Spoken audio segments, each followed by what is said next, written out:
Returning senior Tyson Witcher, who led the team with 248 receiving yards and 4 scores last year. On the offensive line, the center is sophomore Matthew Bruner. The guards are freshman Terrell Cooks and sophomore Andrew Kelly, and coach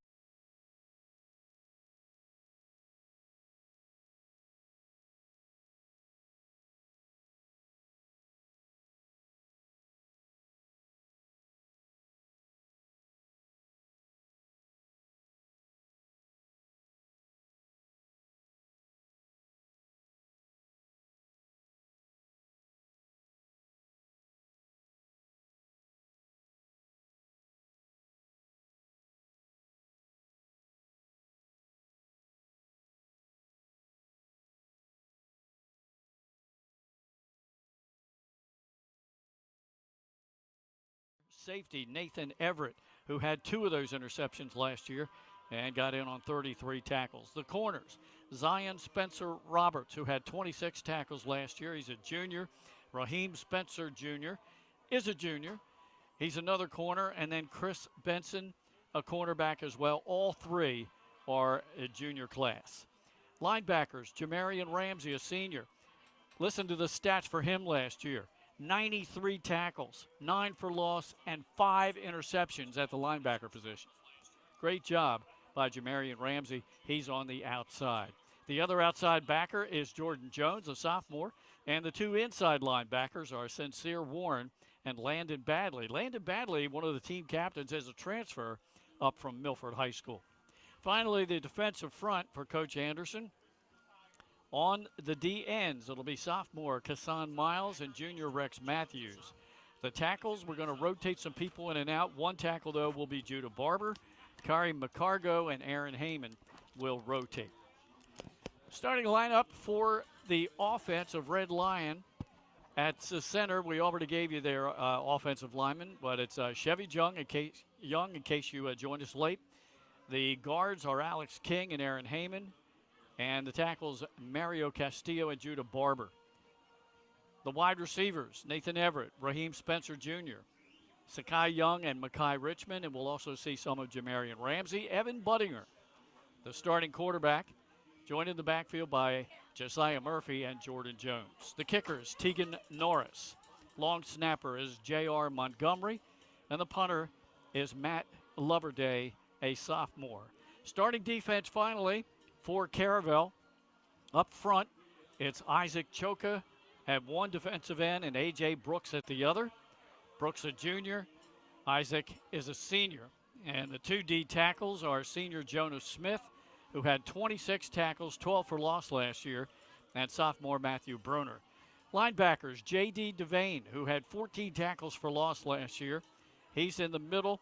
Justin Drake and Amir Myers, the other linebackers for Coach Reed. And then the corners are Tyson Witcher, who had 2 interceptions last year, Jaden Moultrie, and the safeties are Richie Massey and Coy Guyton.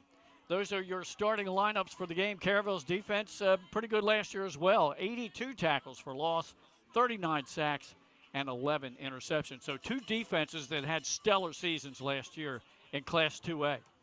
Yeah, I was going to say, if they were both still in Class 2A, this is a great matchup to start their season off early. But, you know, things have changed. They have changed as Caravel moved up. All right, we're going to step aside and pay some bills, and we'll be back after these messages.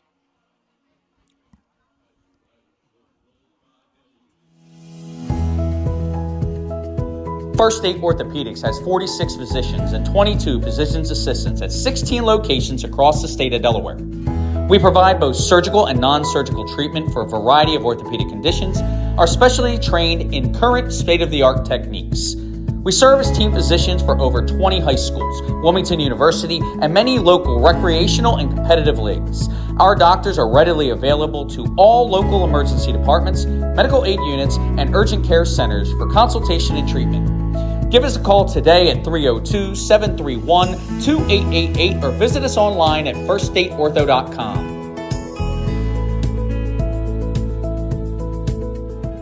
Welcome to Premier Physical Therapy and Sports Performance. We're a locally owned outpatient physical therapy practice with convenient locations in all 3 counties in Delaware.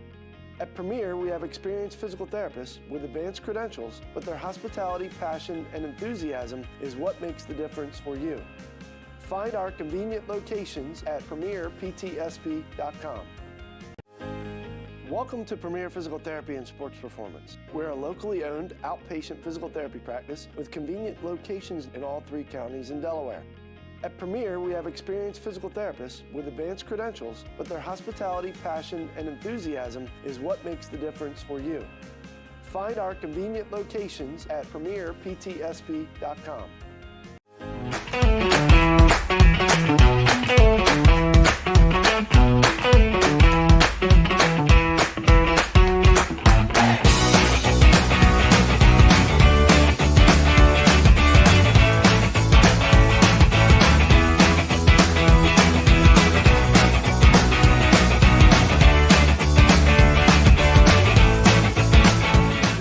HVAC system is what you need with Ambience. Ambience provides you with over 25 years of experience in the heating, cooling, and plumbing industry. The team at Ambience Heating and Air Conditioning provides high-quality residential HVAC installations, maintenance, and repairs in new and older homes in the Delaware, Maryland, Pennsylvania tri-state area. You may not realize it, but half of your energy costs go to heating and cooling. Make sure your energy dollars count and call us today for a free estimate. 302-239-HVAC. 302-239-4822.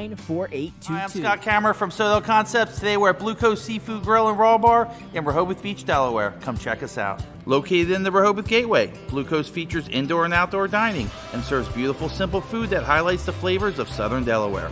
With chef-inspired daily specials, an award-winning wine list, and an extensive list of craft cocktails and local beer, Blue Coast is the perfect spot for a night out. Blue Coast Seafood Grill in Rehoboth Beach, Delaware, open 7 days a week. I'm Scott Kammerer from Soto Concepts. Today we're at Matt's Fish Camp in Fenwick Island, Delaware. Come check us out. Matt's Fish Camp features seafood classics, coastal comfort food, and chef-driven specials that pair perfectly with our large selection of craft ales, curated wine list, and camp cocktails. Matt's offers indoor and outdoor dining and is the perfect place to have dinner with your family, happy hour with friends, or enjoy lunch at the Raw Bar. Matt's Fish Camp in Fenwick Island, Delaware, open 7 days a week year-round. See you soon.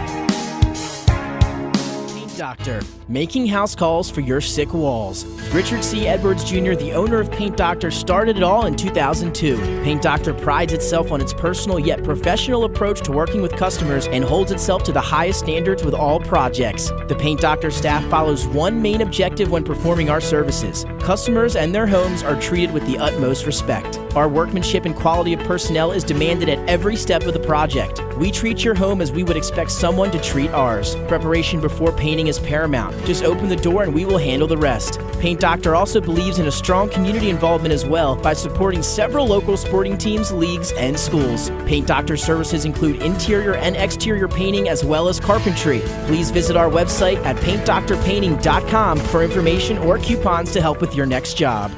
The Clubhouse at Baywood is a full-service restaurant and premier wedding and event venue in coastal Delaware. Located just a few miles from Lewis and Rehoboth Beach, this all-inclusive venue features breathtaking views, stunning indoor and outdoor spaces, and a team of professionals to help you plan your dream wedding. From our in-house florist to our award-winning culinary team, we will take care of everything, making sure your day will be one to remember. Reach out today to schedule your tour at Baywood. The club. Glenn Fraser alongside Nick Halliday here as we're about 10 minutes away from the opening kickoff here at Caravel Academy visiting Red Line Christian Academy. A 3A team in Caravel this year visiting a 2A team as Red Line Christian Academy scheduling 2 tough 3A teams to start their season after losing to Salesianum last week. On camera upstairs, it's Hollywood Christopher Widener. And our thanks to all of you who are joining us tonight, not only on our YouTube channel, but also our own platform. That's new for us this year. And Nick, we do have people viewing tonight.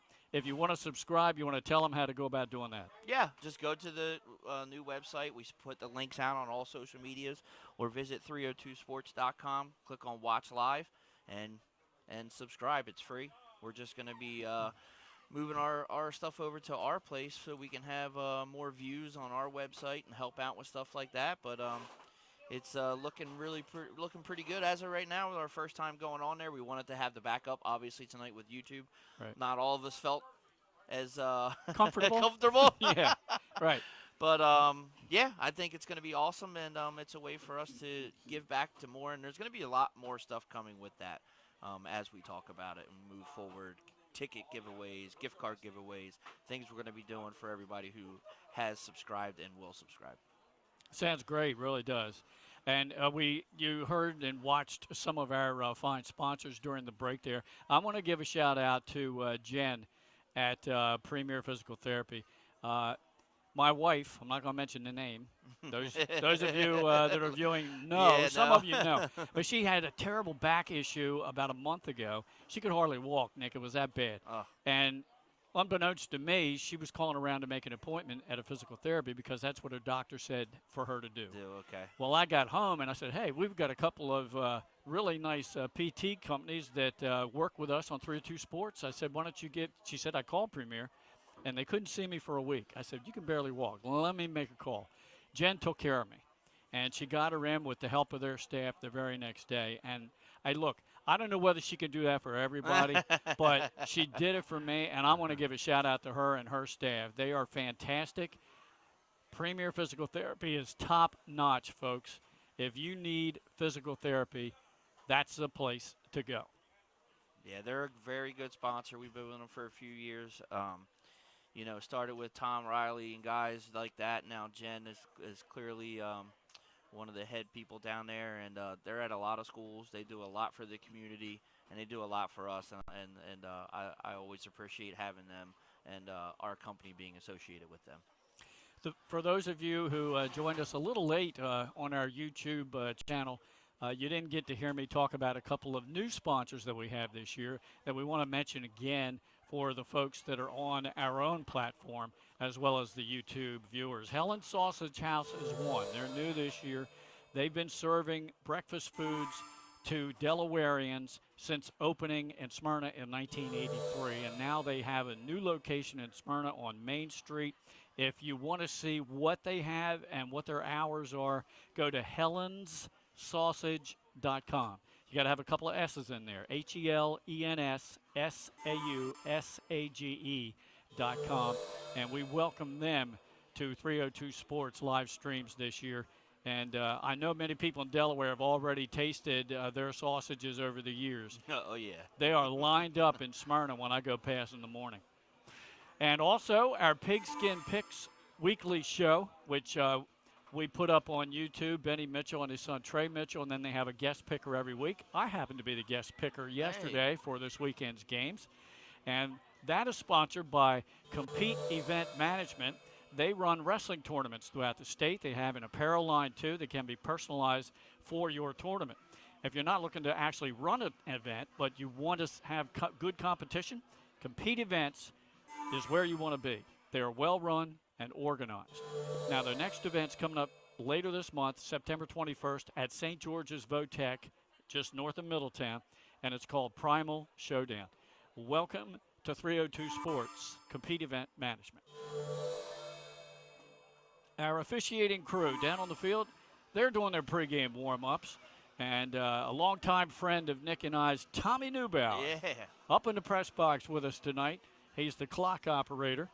Our white hat for the game and head ref is Greg Fullhart, and he will be assisted by Anthony McQuaid, Emil Brown, Don Ben, and Dominic Banks. That's your officiating crew for the game here tonight at Red Lion Christian. He had me fooled. Him and Swifty could be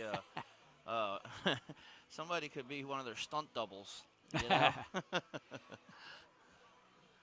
Crowd filing in here at Red Lion Christian Academy. The cheerleaders with their pink pom-poms down to our right by the inflatable Red Lion helmet. And on the visitor side, the Caravel fans already filling in over there along with the high school marching band. Now I'm looking to our end zone to the left, closer to Red Lion High School, and I see the Caravel Buccaneers gathering. Hanging out yeah, in the steed over there. Their final pregame instructions. They will be wearing the road whites tonight with those burgundy numerals. And the Red Lion team we have yet to see come back out wearing the home dark unis for the game tonight. Head coach Ken Anderson versus head coach John Reed. And I'll tell you what, you won't find two nicer coaches to deal with than those two guys. Not at all. We have a great coaching fraternity in this state, Nick. I tell you, back in the day when I first started in radio, I don't want to say what year, there was a lot of adversarial coaches in this game. I mean, there were coaches that would get really heated on the sidelines, and they really seemed like they didn't get along all that great. I have not seen that for years here in the First State, and I think all the coaches do a great job, and they seem to get along very well. I feel like as the social media platforms and everything else made us a lot smaller of a state than what we really already were, and you had your uptown versus downtown, upstate versus downstate, and you had like your Newark versus Wilmington, like all those. Everybody's kind of combined now with all the stuff that goes on with us with social media and teams and friends and all that. Yeah. So it's definitely opened up a lot, if you ask me. You know, I kind of like the old school rivalry thing, though. I'm not gonna lie. So you know. So you like the old Woody Hayes, Oh, Ohio yeah. State, and Shem Beckler yes, from Michigan. Yes, you know it. Talk about adversarial. Yes, yeah. You had it right there. I mean, not fighting the kids, but you know. Oh, no. Remember that? Yeah, right. Glenn Fraser alongside Nick Halliday on the call for the game here tonight, and both teams just about ready to enter Red Lion Christian Academy's football field in good shape. I do like one thing. I'm going to give them a shout out here. They put great big yard marker numbers out on the field. A lot of schools, I've seen them up against the sideline, and then when you get the players along the sideline standing up, obviously, it's hard to you see. can't read them. Yeah. You can't read them. So, hey, not everybody thinks about the announcers, but one of the nicer fields in the state, too. This is yeah. old school Bermuda grass, but it's Natural. been around for years, and it does get a little slick when the rain comes. I've been here for a few games, you know, and get that little mud patch up the middle, but all in all, it's a nice stadium. It certainly is. And we have plenty of room in this spacious press box here at Red Lion. And when we do softball games up here, along with Shannon Timmons, we have a perch out in center field that we use. One of the best things that you could ever have is that streaming a baseball or softball game from center field. Yeah. It gives you such a better view and able to do it. You're not shooting through a net, you know, at some places. But unfortunately, no, we don't have all these arenas around. And the other good thing is they have lights at their softball field. That's true. One of only two schools in the state And that has Caravel. lights. Yeah. Yeah, right? Yeah. Ironically, it's these two. Yeah. Speaking of lights, they have the lights on here in the stadium, and I joked around with Red Lion head coach Ken Anderson before we went on the air, and I went down to see him. I wanted to shake his hand, tell him thanks for all the info. It's great chatting with him yesterday. And one of the assistant coaches said, "Who are you looking for?" I said, "Coach Anderson." He said, "He's taking care of an electrical problem up here. The concession stand, they threw a breaker, and he had to go over here towards the school about 150 yards away to fix it." So when I saw him walking back, I had a grin on my face. I said, "Look, it's not enough for you to be an AD and a football coach. You got to be an electrician too, Coach." Yeah, you got to do it all, right? They absolutely do. You know, they sure do. The Red Lion cheerleaders now out on the field. Yeah, it looks like it's luau night or something here. Looks like it's like luau night or something here, and they got their tubes. I saw the lays out. All everything. right. So. Well, the weather's matching up with it too. Feels like we're in Hawaii. All right, the team's lining up to come through the inflatable helmet. Wearing their white helmets with dark jerseys and white pants, the Red Lion Christian Academy Lions with their home opener of the season coming in 0-1. And we have them ranked number 2 in our Class 2A Super 7 right behind the Howard Wildcats. another team that we'll be bringing you a live stream for in just a few weeks. Caravel's players also awaiting to take the field and run through their banner with the cheerleaders holding it to our left. Got a nice breeze blowing here tonight, but unfortunately we can't feel it too much, Nick. No, not at all. Not me, anyway. I'm stuck in this corner over here. I wish I was feeling it, believe me. All right, here There goes comes the Caravel. Lions. All right, that's, yeah, here come the Lions.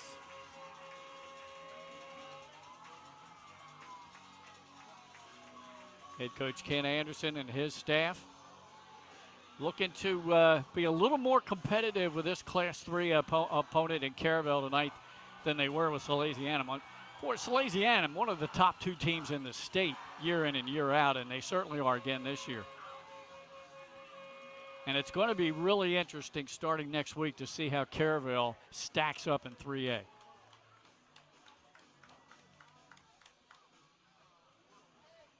All right, the officials will be out in the center of the field here momentarily. We'll get the flip of the coin. We'll see who's going to receive the opening kickoff to start this game here tonight. Want to give a shout out too to a lot of our loyal viewers that are tuning in for this game tonight, especially the fellows at the Delaware Football Pod, Marty Sheehan and John Busby. They do a fantastic job. They only get bigger, too. I love it. They promote us, and we do the same for them. Well, we've had a long, long time relationship with them and did a lot of basketball when we were on our days with them. And so always a good time and 2 great guys.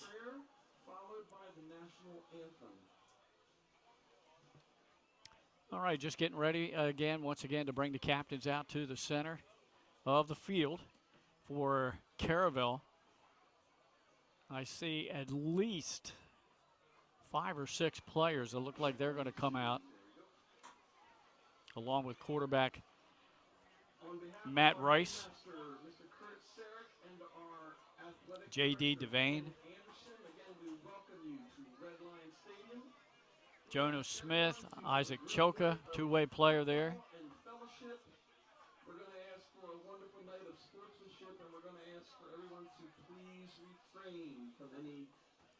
PA announcer now making an announcement here to the crowd that they want to keep everything nice and clean and for the game tonight.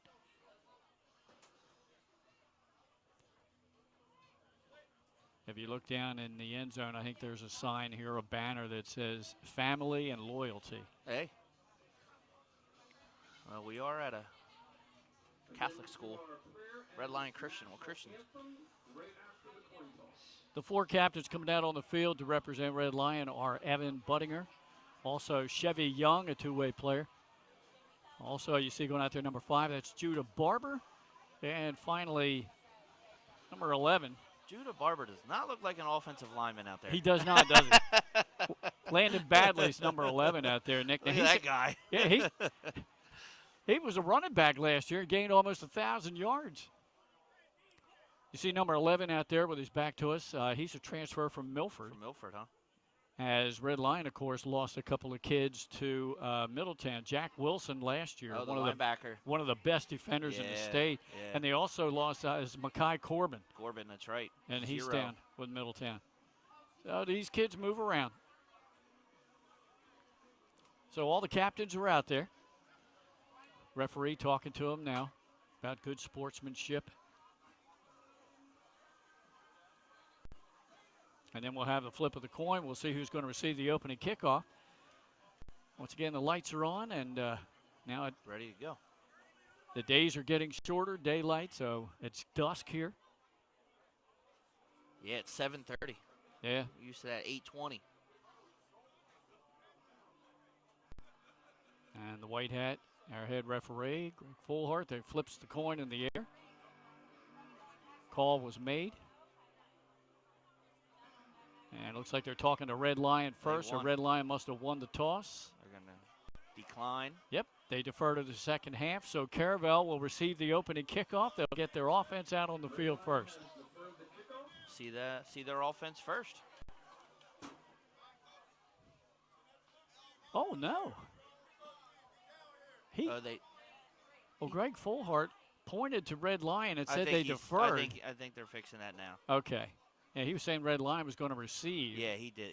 That was wrong. Okay. All right, we're going to have the playing of our national anthem. You want to step aside, Nick? Yeah. We'll be right back. Prayers and our spectators. Father, we thank you that we can gather together. First State Orthopedics has 46 physicians and 22 physician's assistants at 16 locations across the state of Delaware. We provide both surgical and non-surgical treatment for a variety of orthopedic conditions, are specially trained in current state-of-the-art techniques. We serve as team physicians for over 20 high schools, Wilmington University, and many local recreational and competitive leagues. Our doctors are readily available to all local emergency departments, medical aid units, and urgent care centers for consultation and treatment. Give us a call today at 302-731-2888 or visit us online at firststateortho.com.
The singing of our national anthem by Red Lion Christian Academy student Autumn Truskowski. Yeah, didn't know that was coming.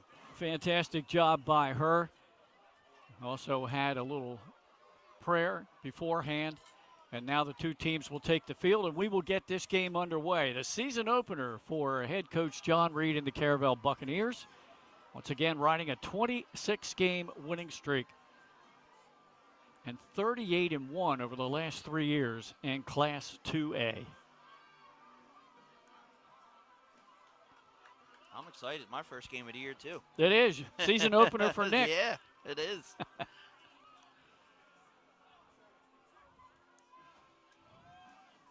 We're glad to have you with us here tonight, Nick, and here we go. So kicking off for Red Lion should be number 49, Tegan Norris.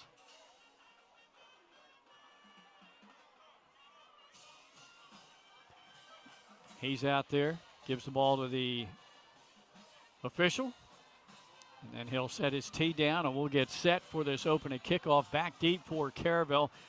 A trio of receivers back there. That. You don't see that too often. No, we have number 11 back there to your right, the bottom of your screen, Coy Guyton. In the middle, Richard Massey. And to the top, looks like number 8, and that would be J.D. Devane. Okay. And we are ready to go. You're underway. Tegan Norris looks over the line, gets a whistle from the referee. We're good. High end over end, far side of the field. It's going to be taken by Devane at the 15-yard line. Tries to get to a wall over here near us. He's got the edge. Yep, up at the 40, 45, midfield, and into Red Lion territory, tackled at the 45, I believe, by the kicker. Yeah, it was Tegan Norris on the touchdown saving tackle. Good opening return for the Bucks. Matt Rice, the quarterback, A.J. Brooks, Josh Roy in the backfield. And the receivers will be Massey and Witcher.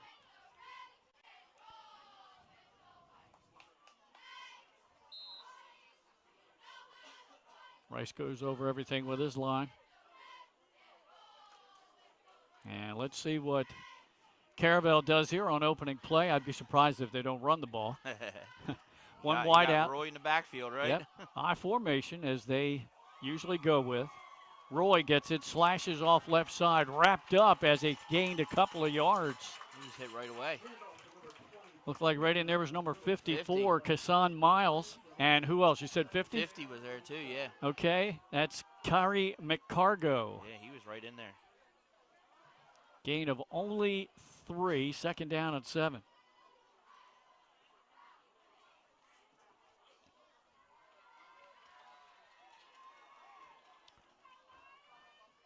Wide out split to the top is Tyson Witcher. Richie Massey to the bottom on 2nd and 8. Massey in motion. Give it to the fullback, straight up the middle. Gets to the 40 and then thrown back. Yang tackled again. Not much there. Maybe a yard or two. Looked like the interior lineman making the stop there. Yeah. Yeah, pickup of 2. It'll be 3rd down and 5. So that was the fullback, A.J. Brooks, on the carry. See if we'll see a play action here. Yeah, see if we see an early pass out of the Bucks, who had good field position after the kickoff return.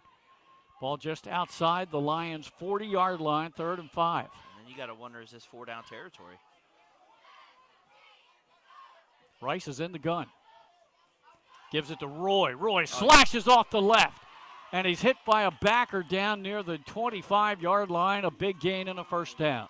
Yeah, I couldn't see who it was, but somebody got an arm on him, but you're not going to tackle him with an arm tackle. You're going to have to wrap him up.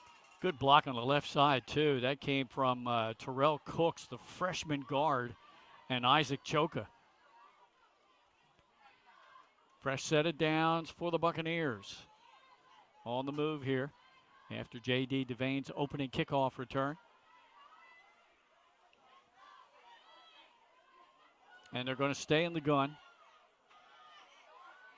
As Rice is flanked by both backs, he's back to pass. He looks out in the flat, completes that pass to one of the backs that was in motion.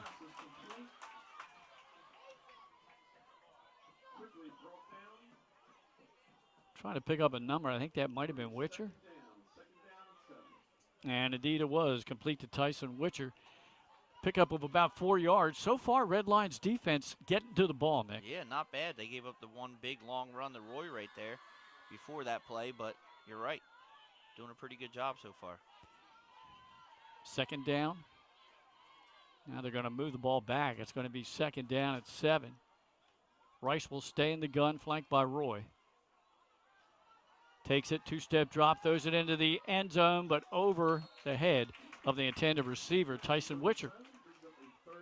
Well, if you're going to miss over where nobody else can catch it, right? Exactly. Wasn't a bad throw, just a little ahead of the receiver there. And you may be right. We could still be in 4-down territory here for head coach John Reed. Let's see what happens on 3rd and long. Play comes in from the sidelines. Witcher will split to the top of your screen. 2 receivers to the bottom. Roy in the backfield with quarterback Rice. Takes a snap, puts it into the belly of Roy. Looks for block, and he's tackled shy of the 1st down near the 20-yard line. It'll be 4th down. Yeah, I think we're going for it here if you're Caravel. Looks like 4th down and a long 5. It is. Yeah, you're right. It could be 6. Yeah. The ball is just outside the 20-yard line of the Lions. Play comes in from the sideline. See what they got dialed up. Witcher split to the top of your screen. Massey to the bottom. And now the backs will switch and switch again as they flank quarterback Rice in the gun. Musical backs. Massey in motion. Rice rolls. Looks into the end zone. Still rolling. And he just gets rid of it out of bounds. So Red Lion gets a stop. Wow. Smart move by Rice. You didn't have anything. Could you have thrown it deep and tried? Yeah, and it's a punt, right? But at the same time, you're not giving them back too good a field advantage right now. So Let's see if they go for a field goal here, Nick. Oh, I'm sorry. What am I talking about? I would have thought that on the last one. They have a pretty good kicker, by the way, in Nick Massey. The junior was all district last year. All right, here's Red Lions offense. Let's go. Let's see what they got. 2 receivers to the top of your screen, a lone receiver to the bottom, and Evan Buttinger, the Monmouth commit. Hands it off, first play, bouncing it to the outside, up across the 25, a gain of about 6 yards there. That's Barber. Judah Barber. I don't think he's starting on O-line. Hey, no, I don't either. Bad info from Ken trying to fake me out. I was going to say, not if you have a 1,000-yard rusher. I can't see him starting at O-line. Nice job by him. That looked like that was designed to go off tackle, and then he just bounced it out. Yeah, you're right. So he gained 5 yards on first down. Broken play. Yeah, Buttinger's going to take it himself. He spun around and thrown down hard. Right about the line of scrimmage. He might have got a yard or two. Yeah, broken play. Buttinger had to try to do something with the ball there. Actually, Nick, he got close to a first down. No, he's still short. He's about 5 yards. Just across the 25 out to the 26-yard line. How about the NFL doing away with the yard marker guys? I think it's a good idea. Yeah. I also like him cracking down on taunting. Taking some jobs away. Yeah. Buttinger in the gun. Fakes it, play action, throws out in the flat, pass complete up near the 30-yard line and close to a first down on the reception. Be really close. Yeah, I think that was Mackay Richmond. They're going to give it to him. All right, that moves the chains. Mackay Richmond on the reception. A little quick pass out in the flat. Pickup of about 11 yards there. Still a good tackle by Moultrie in the open field. Oh, false start. Talk about a busted play earlier. There's one there, yeah. Everybody wasn't on the same page on a snap count. Nope. Stoppage with 6:17 to go in the opening quarter. No score here. And that will back up the Lions 5 yards. After one quarter, Caesar Rodney leading J.M. Bennett 14-7. The Riders got a win last week over Woodbridge. And Cape Henlopen and our other feature game leading William Penn 14-0. St. Mark's was up 14-0 also. Not sure you saw that text. But yeah, and thanks to another loyal viewer, Earl Biddle, for those scores. Oh, nice. Handoff up the middle. Oh, good tackle, tripping him up there. I think that was number 3, Draka. Justin Draka with a great defensive one-on-one stop. That's good. Took the feet right out from underneath Barber. That'll slow you down. I think that was Jones that time. Wasn't that number 6 oh, was it? on the carry? Okay, yeah. Sorry. 5 and 6. It was pretty close. Yeah. Number's a little hard to read.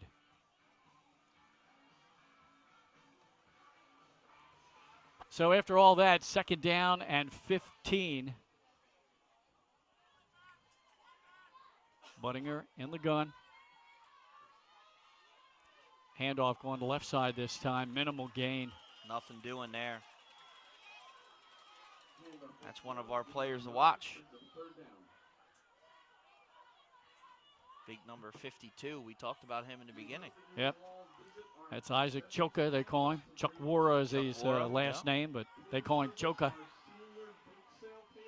Brings up 3rd down and 15 after Red Lion did manage to get a first down on their first set of downs. Now they're heading the wrong way. Exactly. So 3rd and long. Buttinger looks over the defense. We get a screen or we're going to get Back a pass? to pass, middle of the field. Oh! And I think some miscommunication there. That was intended for Badly. Yeah, badly. It's kind of thrown behind him and just, maybe miscommunication on the route running. You're supposed to zig when you're supposed to zag there. One of those. No gain, brings up 4th down, and we'll see the punter. Yeah. And the punter is Matt Loverday, number 50. Looks like a new number. It should be. Oh, we got number Looks like a 15 in 15, there. I was gonna Okay, say, that yeah. would be, that is Matt Loverday, so he does have a new number. We Hey, had a couple of number There you changes. go.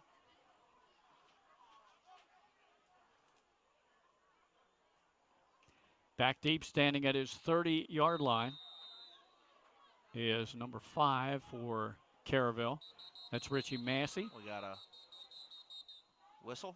Yep, whistle and stoppage before the punt.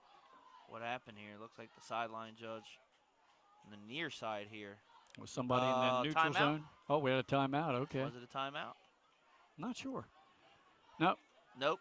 Delayed illegal. game. Yeah, it looked like maybe, is that the illegal participation signal? Legal procedure. Yeah. Yeah, There substitution you go. infraction, yeah.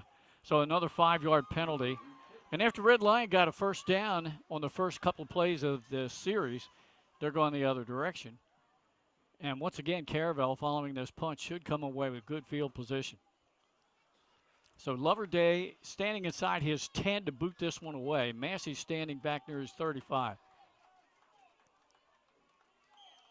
There's another flag.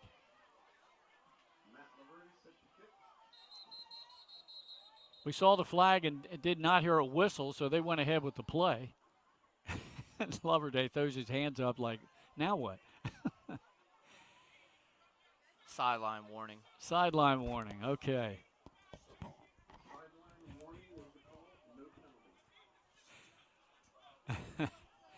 Once again, we have an acquaintance of Nick and I's for many, many years, Tommy Neubauer, up here in the press box operating the clock. And he's worn a lot of hats over the years. Oh, Athletic director absolutely. at Middletown High for a while. Math teacher. Yeah, DIA director. yep. Always like to give us a hard time, director. Yes, all the time. Good punt by Loverday. Oh, that is a kick. On the Uh-oh. fly, fumbles, then picks it up. Massey at the 40. At midfield, eludes a couple of tacklers and into red line territory down inside the 45 at the 43-yard line. Nice punt by Loverday. Nice punt and nice moves there to get those 20 yards. All right, Caravel brings the offense back out. Scoreless game here, 4:20 to go in the opening quarter. Last time out, had a turnover on downs. That red line defense stood tall. Might run into a game of field position here. Could be that. So St. Mark's is up 14 to nothing. Yeah. That's Mike Lang. St. George's, right? I think so. First down play. Roy will line up out here. They're going to stack the receivers. They throw it to him, trying to set up a screen. He eludes the first defender and then runs into a couple more, but he will gain all the way down to the 36. Yeah, and that's what that play is designed for, to get him in open field. Because trying to tackle him as one person in open field is not an easy job. No, I tell you what, almost reminds you a little bit of the Eagles' Saquon Barkley. Yes, yeah. Elusive like that. And our clock operator, Tommy Neubauer.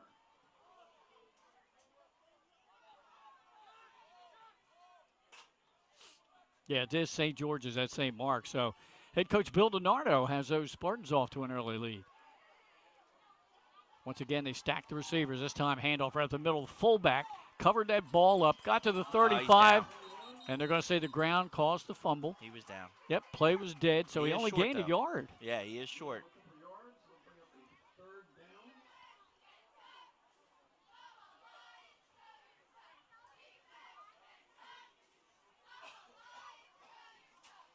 That was A.J. Brooks on the carry. Just showed you a little different wrinkle with that formation there. After you show Roy, he catches that pass. Now you run up inside thinking you're going to trick the defense, but red line was there. Yeah. Third down and 3. Back to the I formation. Handed off to Roy. He slashes up the middle, gets down to the 30 and a first down. Great job cutting back, finding that hole. Looked like they were going to go more off tackle there, and he decided to cut back in. And they're going to go quickly here. Double tight ends. Power offense. Roy Oh, tripped he doesn't up. trip. Yeah. Wow. I think he almost got another first down. He got to pick up at least 9 yards on that carry. Rex Matthews there just got him the trip, but if not, he was running for the end zone. He was ready to make a house call. Same formation. Roy again, right up the gut.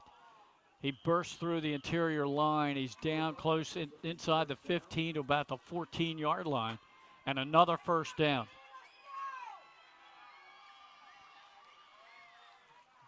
They're just lining it up there and saying, let's go mano a mano, push them. Yep. They've tried a couple of different formations. They went they went to the gun, and now it's just smash mouth football. A little bit of a pistol look once. Yep. All right, they go away from the double tights or back to the I formation. Rice, second back through. It's a fake. It's an end around. Running with the ball. Number 6 out there. Tripped up but dives in. And a touchdown by Tyson Witcher. It goes for 14 yards on the end around and a touch. Nice play there. I'll tell you what. You might want to give an enemy to Matt Rice for the fake there. Having the head down, looking at it, tuck that ball on the side, looking like he handed off regular and then just pitched it out for the end around. Nice play design. Comes with a minute and 34 left in this opening quarter. Witcher, who scored a couple of rushing touchdowns last year. And they don't have all the personnel in that they need, apparently, on the point after. Nick Massey is the kicker. Jaden Moultrie, the long snapper. Hold. Kick has plenty of distance. And the all-district kicker, now they're going to say no good. Oh, no good? Oh, whoops, sorry. Went wide left. It looked good from here, that but thing had a lot of leg. It did. That could have been good from several yards out. We'll keep that in mind in case Absolutely. Caravel looks to go field goal earlier or later on here in the game. Timeout on the field. Let's take a quick break. We'll be back after this.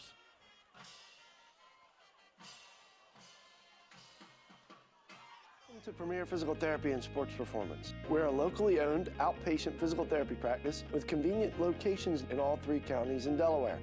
At Premier, we have experienced physical therapists with advanced credentials, but their hospitality, passion, and enthusiasm is what makes the difference for you. Find our convenient locations at premierptsp.com. Back here at Redline Christian Academy, where the Buccaneers took their second drive of the game and marched methodically down the field, mostly with Josh Roy running the ball. However, the final 14 yards on a little trickery, a pitch out and end around by Tyson Witcher goes 14 yards for the score. Kick failed. Looked like it was good from here, but must have been wide left. So it's 6-0.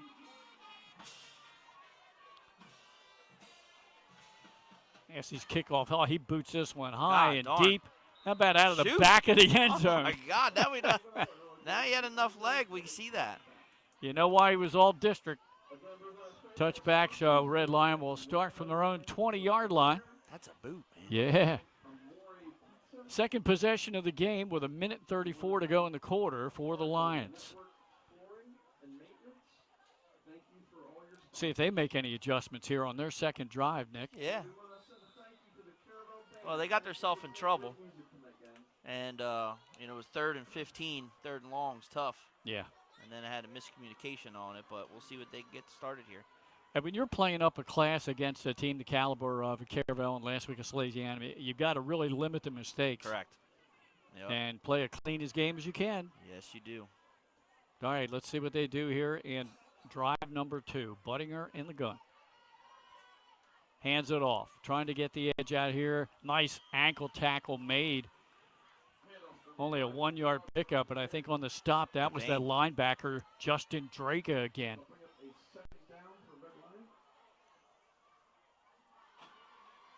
Ball carrier that time. It might have been Josiah Murphy. I'm waiting to see. That's Devane on the tackle. Was it Devane who grabbed him on the ankles? Okay. Yep. And then Drake finished him off. Drake finished him off, yep. I saw he got in there pretty quick. And definitely Judah Barber is starting in the backfield. They fake it to him. It's a counter play to the other back, Jordan Jones. Oh. Good yardage there, about 9 all the way up to the 29-yard line. He'll be a yard shy. Nice play. There's a big collision there. Got to the second level.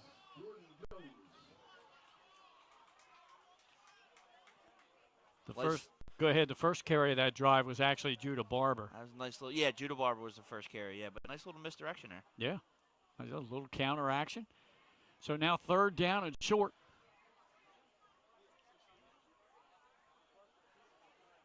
Taking a long time in the huddle. We the only got Lions 12 seconds for the quarter. Okay. They're going to let the quarter run out. Yep. That'll do it for us here. All right, so it's 6-0 Caravel. Red Lion hanging in there so far here on 302 Sports. And thanks for viewing us on not only YouTube, but our own web platform, 302sports.com. All right, Nick, back for second quarter right after this. Wraps, signs, banners, and promotional items that can help your business stand out from the rest. Looking for an excellent way to convey a professional image? Customized promotional products are the perfect way to target new customers, increase employee retention, and boost your brand awareness. Let the professionals at Cassidy Graphics bring your advertising ideas to life. Give them a call today at 302-326-2412. Again, that number is 302-326-2412. Again, Cassidy Graphics brings your advertising ideas to life. Get the assurance that your HVAC system is what you need with Ambience. Ambience provides you with over 25 years of experience in the heating, cooling, and plumbing industry. The team at Ambience Heating and Air Conditioning provides high-quality residential HVAC installations, maintenance, and repairs in new and older homes in the Delaware, Maryland, Pennsylvania tri-state area. You may not realize it, but half of your energy costs go to heating and cooling. Make sure your energy dollars count and call us today for a free estimate. 302-239-HVAC. 302-239-4822. Get the assurance that your HVAC system is what you need. Turn your vision into a reality with Capstone Homes Design Center, bringing personalization, luxury, and quality all into one location, where you'll meet with our certified design consultant that'll show you exactly what you're choosing, so you can make the best choice for you when designing your new home. From first home to vacation houses, we build and design homes for everyone. Set up your appointment now and design your dream home today at Capstone Homes. Okay, we are back here ready for second quarter action. Red Lion now moving from our right to our left across your screen, and they have a 3rd down and about 1.5 yards here after the nice run by Jordan Jones. Handoff, slashing off the right side, trying to get that yardage, and I think just shy of a 1st down. That was Judah Barber on the carry. And he might have gotten 1/2 yard, so it's going to be 4th and 1. I have a little fun up here in the press box because, Nick, we go to a lot of stadiums all up and down the state, and we hear all kinds of music, but I have not heard the Bonanza theme played at all, ever. And that's what they're playing here tonight. And now we heard that head coach Ken Anderson wanted a Western song.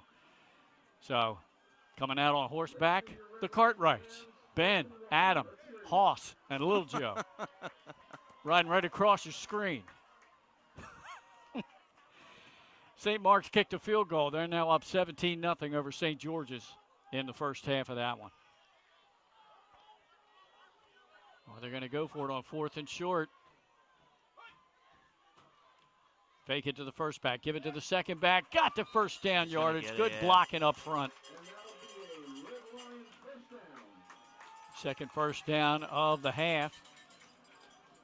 As they unpile, it's Judah Barber getting the grunt yardage.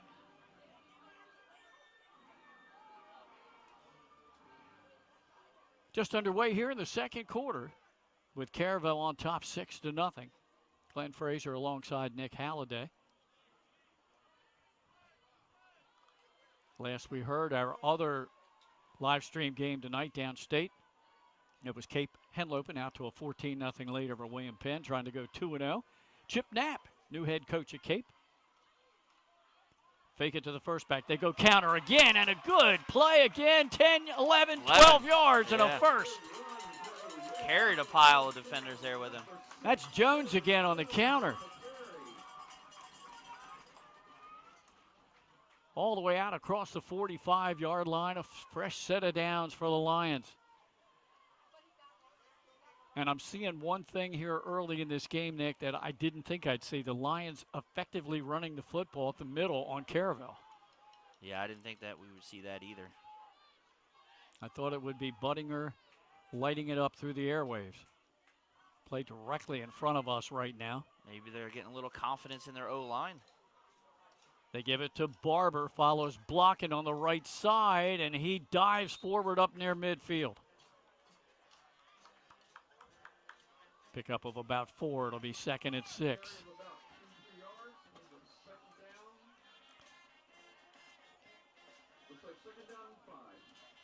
Cooling off a little bit here now, feeling a little better. Yeah, I'm feeling a little better now over here. I'm starting to feel some of the breeze. Yeah. Christopher Widener, he's prepared. He's prepared for rain. After we had that unfortunate and unexpected rain in the second half at Newark Charter last Thursday night. He said, I'm bringing a raincoat to every game. I don't care. 2nd down and 4 for the Lions. New running back in the game. That's number 0, Josiah Murphy on the carry. Crashes across midfield into Caravel territory. I think we're going to go for it here again. If he went for it on the earth side of the 50, they're going to go for it on Caravel's side of the 50. As Barber enters the game back in. We'll give Murphy credit for 2 yards there. It'll be 3rd down and 4. Yeah, I'd say 2. Yep. First time Red Lion has been in Caravel territory in the game.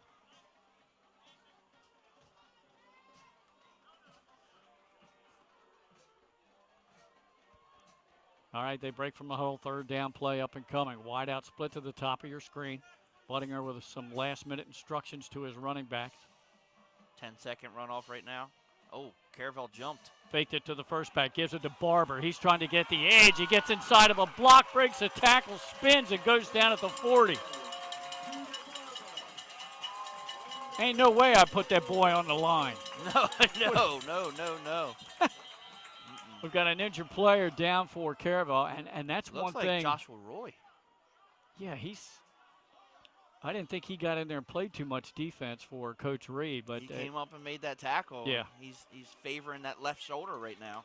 And he's heading off. I was checking that number. I'm like, wait a minute.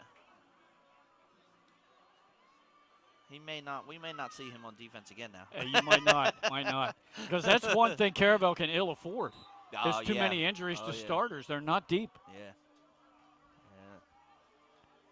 And they need him certainly on the offense. They haven't restarted the clock yet. We're at the 8-minute mark in the half with Red Lion first down at the Caravel 40-yard line, gaining some momentum here. On the ground, too. I yes. mean, they're running the ball right up against them. Richmond split to the top of your screen. He's in the slot. Buttinger fakes it. He takes it himself. He's trying to get the edge. He's hit head on at the 40. Little helmet-to-helmet action there, but apparently no harm, no foul. Yeah, I don't think that was intentional. No gain on the play. Nothing too much, yeah. I don't think I'd run that play too often again, though. Not if I'm Mr. Ken Anderson. Yeah. No, that's 2 carries now unofficially for Buttinger for a net of 0 yards. First time he had to take it on a busted play, that was designed. Yeah. 2nd down to 10 play coming up. Once again, Makai Richmond in the slot to the top of your screen. And now he will split further out. Right on the hash. Again, bootleg. Nice Buttinger. play, nice play. Good yardage that time as he went right, not left, and he crossed the Caravel 35 down to about the 32-yard line. Buttinger, you can see he's in great shape. He's an athlete. So getting him out in space isn't a bad idea. It's going to bring up 3rd down and a short 2 after the 8-yard pickup by Buttinger. Having so much success on the ground, I wonder if they might take a chance on a pass and catch that Caravel Buccaneers defense cheating up a little. There you go. From the coach, Nick Halliday. Buttinger looks over the defense. Hands it off to Barber. They ran into each other. Barber bounces off a defender, carries another one with him, and has the first down yardage. Wow. Strong run by Judah Barber. You said it. He carried some defenders with him on that one. All of a sudden, Barber's starting to light it up a little bit, and you mentioned it. Let's give that O-line some credit. Yeah. Chevy Young, Aaron Heyman, Alex King. They're doing a job. Well, I know. I just got a whiff of coconut. Coconut, yeah. Was that a pina colada? I don't know. If it is, please share. We have a timeout on the field taken by Caravel and head coach John Reed with 6:01 to go here in the second quarter, and Red Lion on the move. That's a good timeout. I think I would take a timeout too. Give his defense a little bit of a breather. Been on the field now a few minutes and being kind of handled right now by Red Lion's offensive line. So very surprising. Any score updates? I'm checking right now. How about a halftime score? Woodbridge 7 and Wilmington Friends 0. 17-0 lead for head coach DiNardo and St. Mark's over St. George's. I see that as a bit of a surprise there. According to Sean Green, our colleague, Laurel and Brandywine combined 5 field goals already in that game. 5 field goals. Laurel leads Brandywine 23-13 midway through the third quarter. We're back to action. Man, here we go after the timeout. Some better games this weekend, huh? Yes, we're competitive. Hand off to Barber, tries to cut it outside. Head coach John Reed got in there and talked to that defense during the timeout, and they make a stop right at the line of scrimmage. Yeah, not fooled on that one. No. No gain. Well, looks like they're going to give him about a yard. It'll be 2nd down and 9.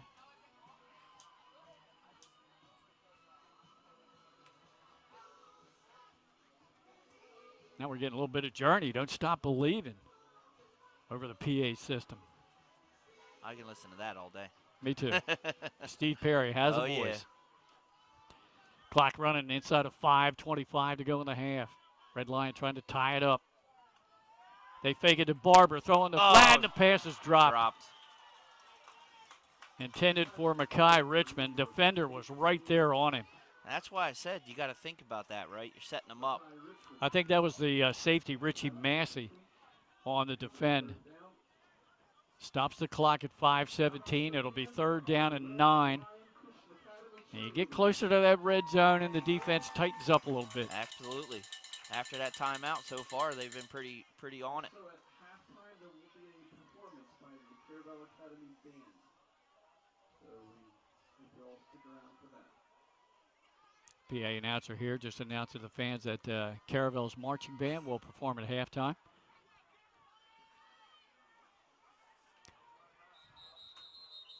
And now we have a whistle and another timeout, I believe, taken by Red Lion. It is. Comes at the 5:17 mark.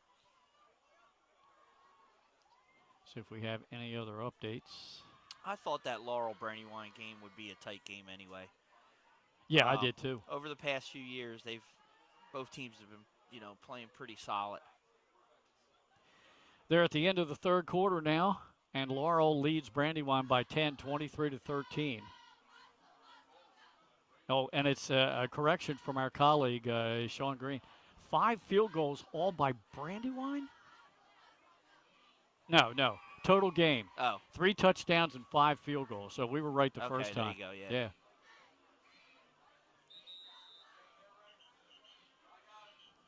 Brian Gonzalez Rivera for Laurel has hit 3 of those 5 field goals, the last one being 35 yards.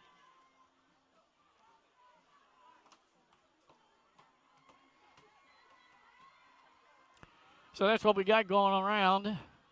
We'll pass along updated scores too as we get them. And now here is the 3rd and long play. They fake the end around. They throw a wide receiver screen to Barber, and good one-on-one tackle made for no gain. Who was that out there? Number 11. They were not fooled at all. That was safety Coy Guyton on the stop. And now do you try a field goal? if you have the leg, but I think it looks like they're keeping Budinger out unless he's the holder. They're going to go for it. And with a one-score game, I would too.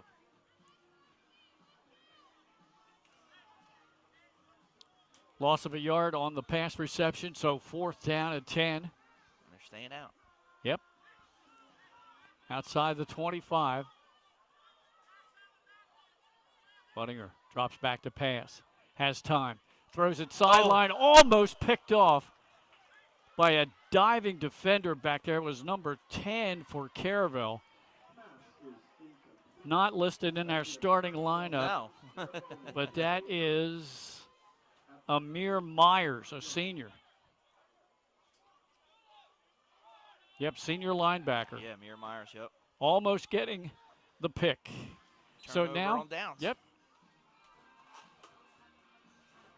So a nice drive that time, mainly on the ground by Red Lion, but it stalls at the 25 and Caravel takes over.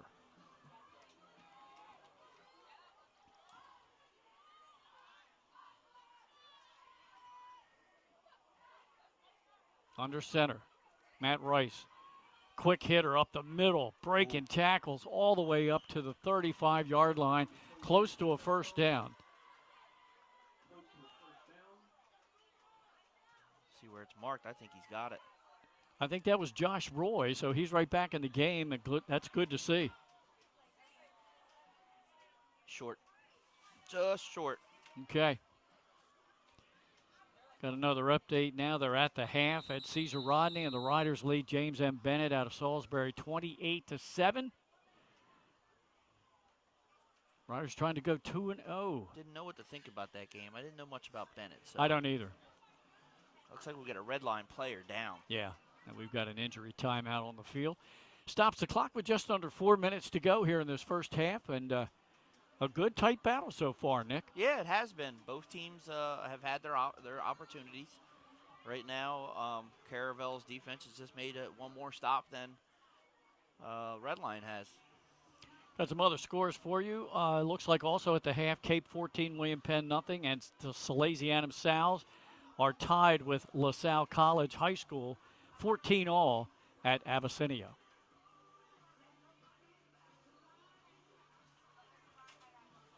And once again, those scoring updates being brought to you by our loyal viewer, Earl Biddle, down in southern Delaware. Keep them coming. And it looks like a Red Lion player is coming out here with some kind of arm injury. Yep, 56. Dr. Hanlon there from First State Orthopedics, team doctor. That's Judah Johnson. We're going to need him back. All right, Rice rolls near side, looks downfield. He throws it. Got him. Oh, dropped. It looked like it might have been tipped a little bit by Jamarian Ramsey, the linebacker. Yeah, but what a good pass from Rice with the touch. Was. Yep. Incomplete. Intended for number 8, J.D. Devane, the tight end. I think he anticipated a tip there, and it didn't get tipped. And kind of hit him right in the breadbasket. And they're getting up on the line fast, Glenn. Yep, going quick again. Quick hitter right up the middle. Josh Roy squirts through the line. He's tackled just shy of the 40-yard line. That'll get him the first down. And pick up about 10 yards there for Roy.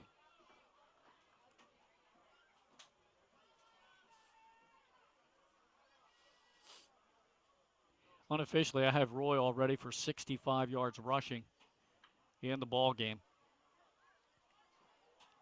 Caravel trying to add to their lead, up 6-0. Tyson Witcher, who scored the touchdown, split the bottom of your screen. Massey in motion. Rice rolls this way, throws downfield. Wide open is Massey, makes the diving catch in red line territory at the 38.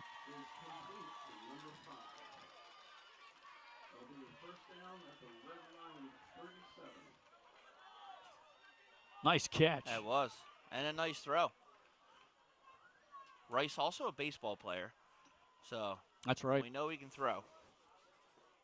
Like I said, he didn't have to pass much last year with the running attack they had, but when he did, I could tell he had some skill back there. At the 38 of Red Lion. I formation for Caravel. Second back through. That's Josh Roy again. And he pounds ahead to about the 35-yard line. He'll gain 4.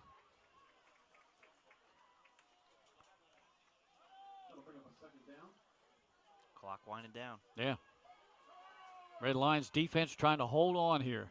Go into the locker room down just by 1 possession. Red Line, not much of a rush. Second down at 6. I mean, Caravel, sorry. Yeah. Not much of a rush here. Well, with Josh Roy, they can score in a hurry. I formation again. Massey in motion again.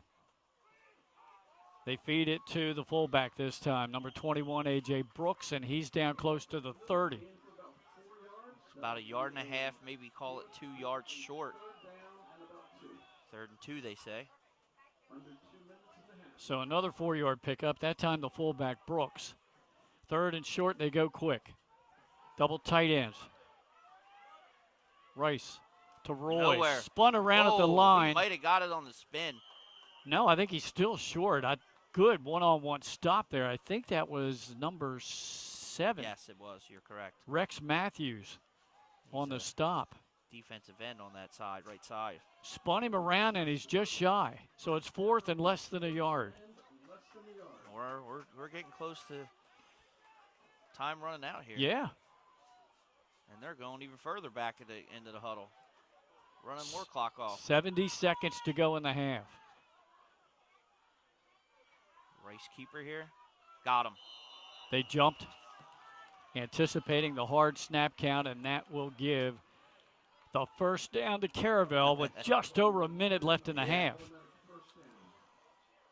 Might have to pull out a little passing action here. Now we connected on 1 in this drive. On the rollout. Yeah, it's nice. That's not a bad idea getting them out of the pocket, because the defensive line for Red Line's not playing bad. No, they're playing well. Once again, we have them ranked number 2 behind Howard in our Super 7 poll. 2 receivers in the game. Rice now waits for Massey, who went in motion. Now he's going to roll the top. He throws it down into the end zone. Was that caught? There's a penalty flag. We're going to get interference. Did Massey catch a ball? No. Incomplete, Okay. But we're going to see what this call is, whether it's going to be offensive or defensive. Our head referee, the white hat. Pass interference call against Red Lions defense. And passing interference is the call. That's Greg Fullhart, the white hat. Stops the clock now with just 35 seconds to go in the half. Wow, that clock went down real fast. Yeah. Half the distance on the penalty because they can't take the full 15. It'll put the ball outside the 10-yard line of Red Lion. It's going to be spotted at the 12.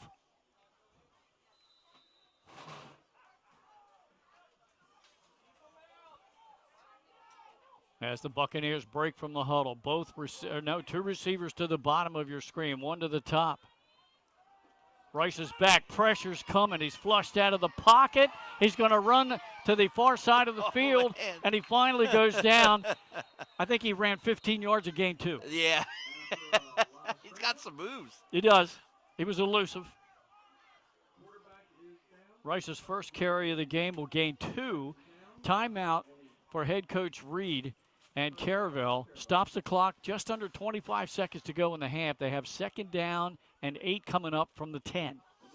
Yeah, he ran a lot of side to side on that one, trying to elude the defenders, only to get a few. You know, that might have been Rex Matthews again off the edge. It was. On the yeah, blitz. You're right, yep. Yeah. It was Matthews, yep. He forced him up in the pocket, and so far, I mean, this is Caravel's first game of the year. Yeah. And they did lose some pieces, but the nucleus is back. I'm very impressed with Red Line. Yeah, I mean, of course, going up against Sally's last week isn't the same, right? No. Like, it's a different animal. But, yeah, they've done very well. They're holding their ground. It's been clearly it's only a 6-0 game. Right. So they're holding it. They're holding their own right now.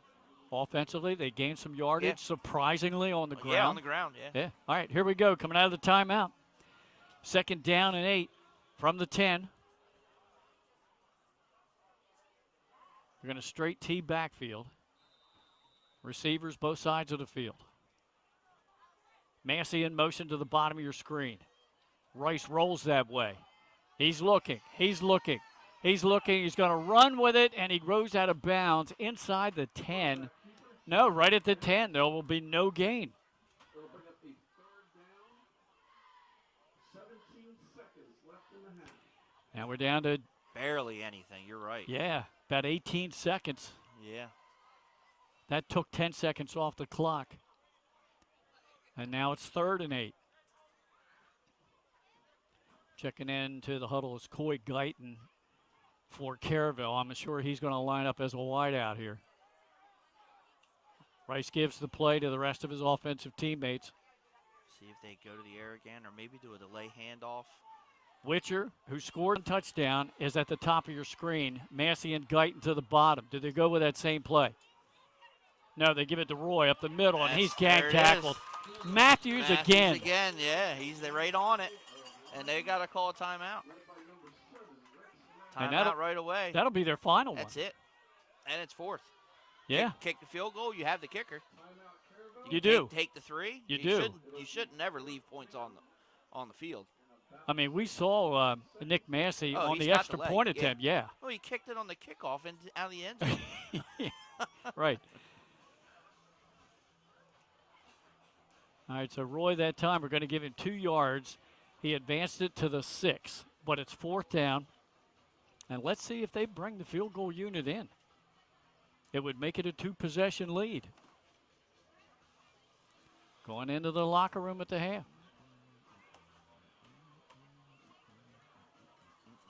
There's a lot of discussion on the far sideline.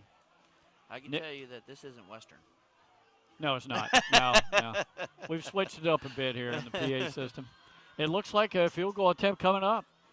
Yeah, you got to. Yep. Why not? I see the kicker. You make it a two possession game, right? Yep. I mean, if you make it, it's 9. Quarterback Matt Rice, the holder. Nick Massey, the kicker. The long snapper is Jaden Moultrie. There's the snap. Kick is on the way. Oh, I think it missed wide left. Good. No, it just got. Yeah, I thought it got through. Just got inside the left upright. Yeah, I think it got through. I think they spotted that at the 15, so that's a 25-yard field goal to make it 9-0. Let's keep it right here because we're going to take a big break here coming up at half.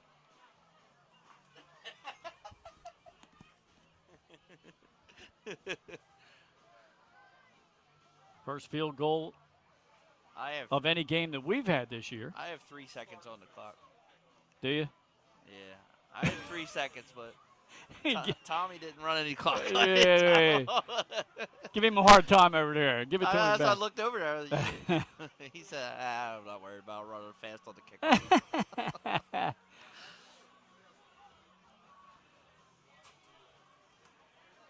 Caravel made it a 2-possession lead now with that field goal of 25 yards by Nick Massey.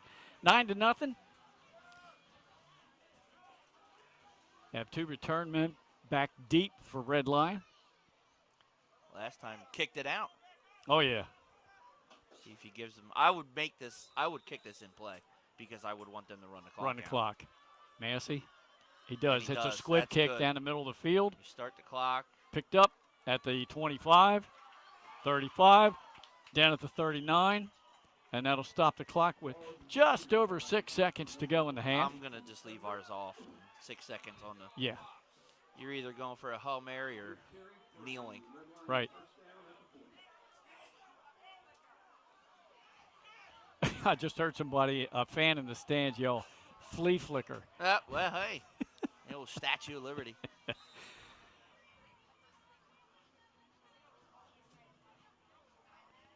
Time for about one play here. Yeah, that's all you're going to barring a penalty. Got a NFL update. 7-0 Chargers. Oh, that's games being played in Brazil. Sao Paulo. Yeah.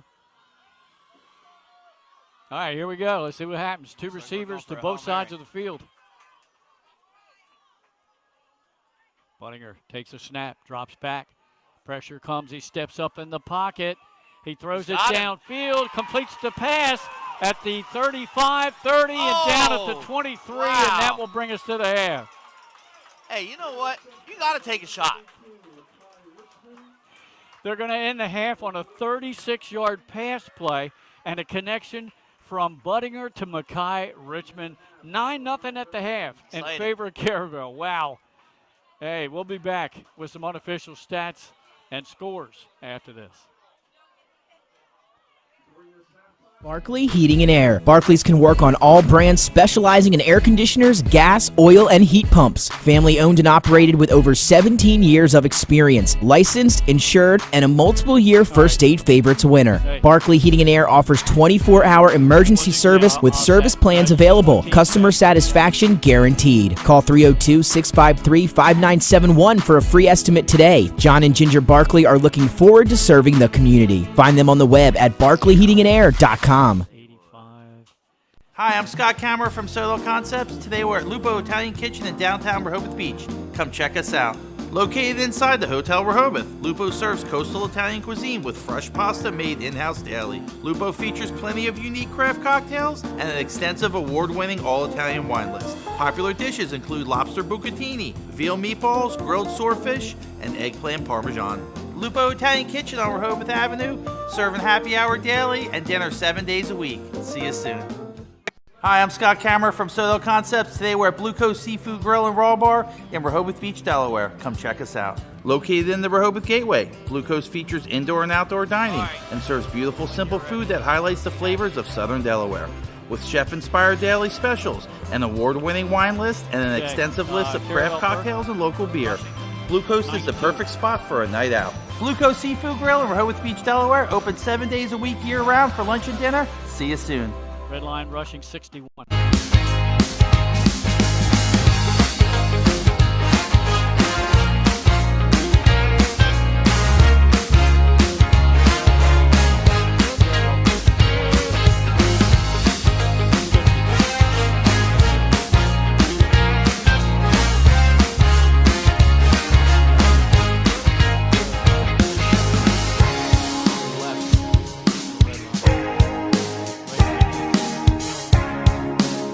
Paint Doctor, making house calls for your sick walls. Richard C. Edwards Jr., the owner of Paint Doctor, started it all in 2002. Paint Doctor prides itself on its personal yet professional approach to working with customers and holds itself to the highest standards with all projects. The Paint Doctor staff follows one main objective when performing our services. Customers and their homes are treated with the utmost respect. Our workmanship and quality of personnel is demanded at every step of the project. We treat your home as we would expect someone to treat ours. Preparation before painting is paramount. Just open the door and we will handle the rest. Paint Doctor also believes in a strong community involvement as well by supporting several local sporting teams, leagues, and schools. Paint Doctor services include interior and exterior painting as well as carpentry. Please visit our website at paintdoctorpainting.com for information or coupons to help with your next job.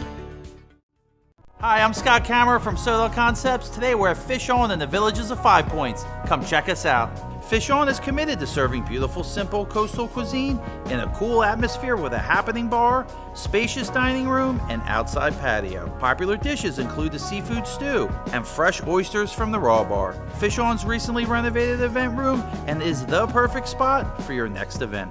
Fish On in Lewis in the Villages of 5 Points, open 7 days a week, best happy hour around. See you soon.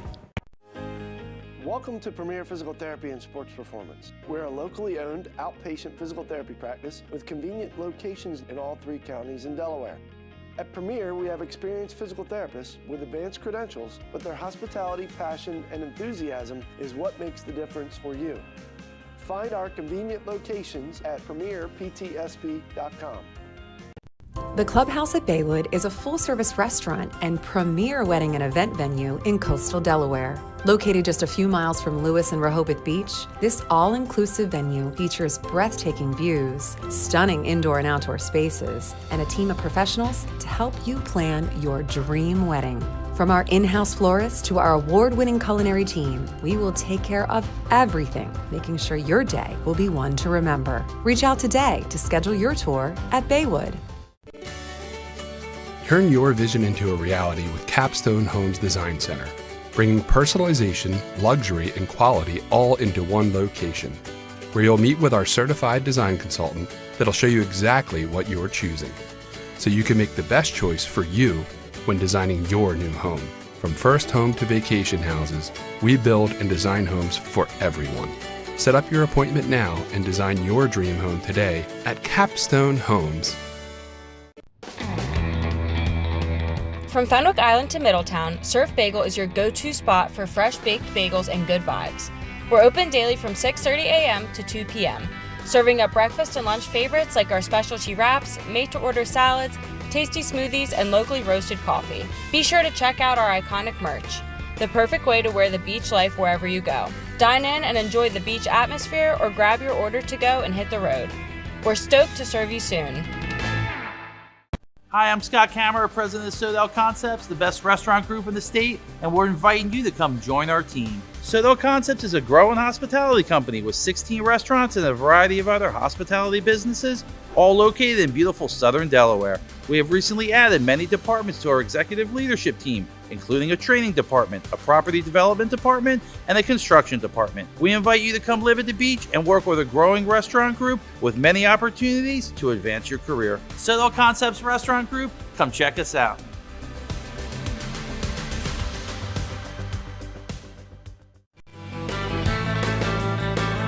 Welcome to Surf Bagel.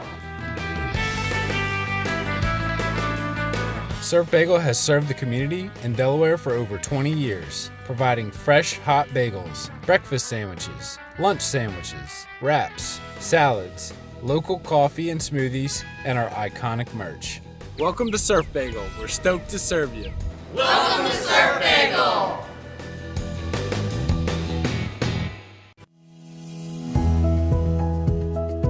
First State Orthopedics has 46 physicians and 22 physician's assistants at 16 locations across the state of Delaware. We provide both surgical and non-surgical treatment for a variety of orthopedic conditions, are specially trained in current state-of-the-art techniques. We serve as team physicians for over 20 high schools, Wilmington University, and many local recreational and competitive leagues. Our doctors are readily available to all local emergency departments, medical aid units, and urgent care centers for consultation and treatment. Give us a call today at 302-731-2888 or visit us online at firststateortho.com.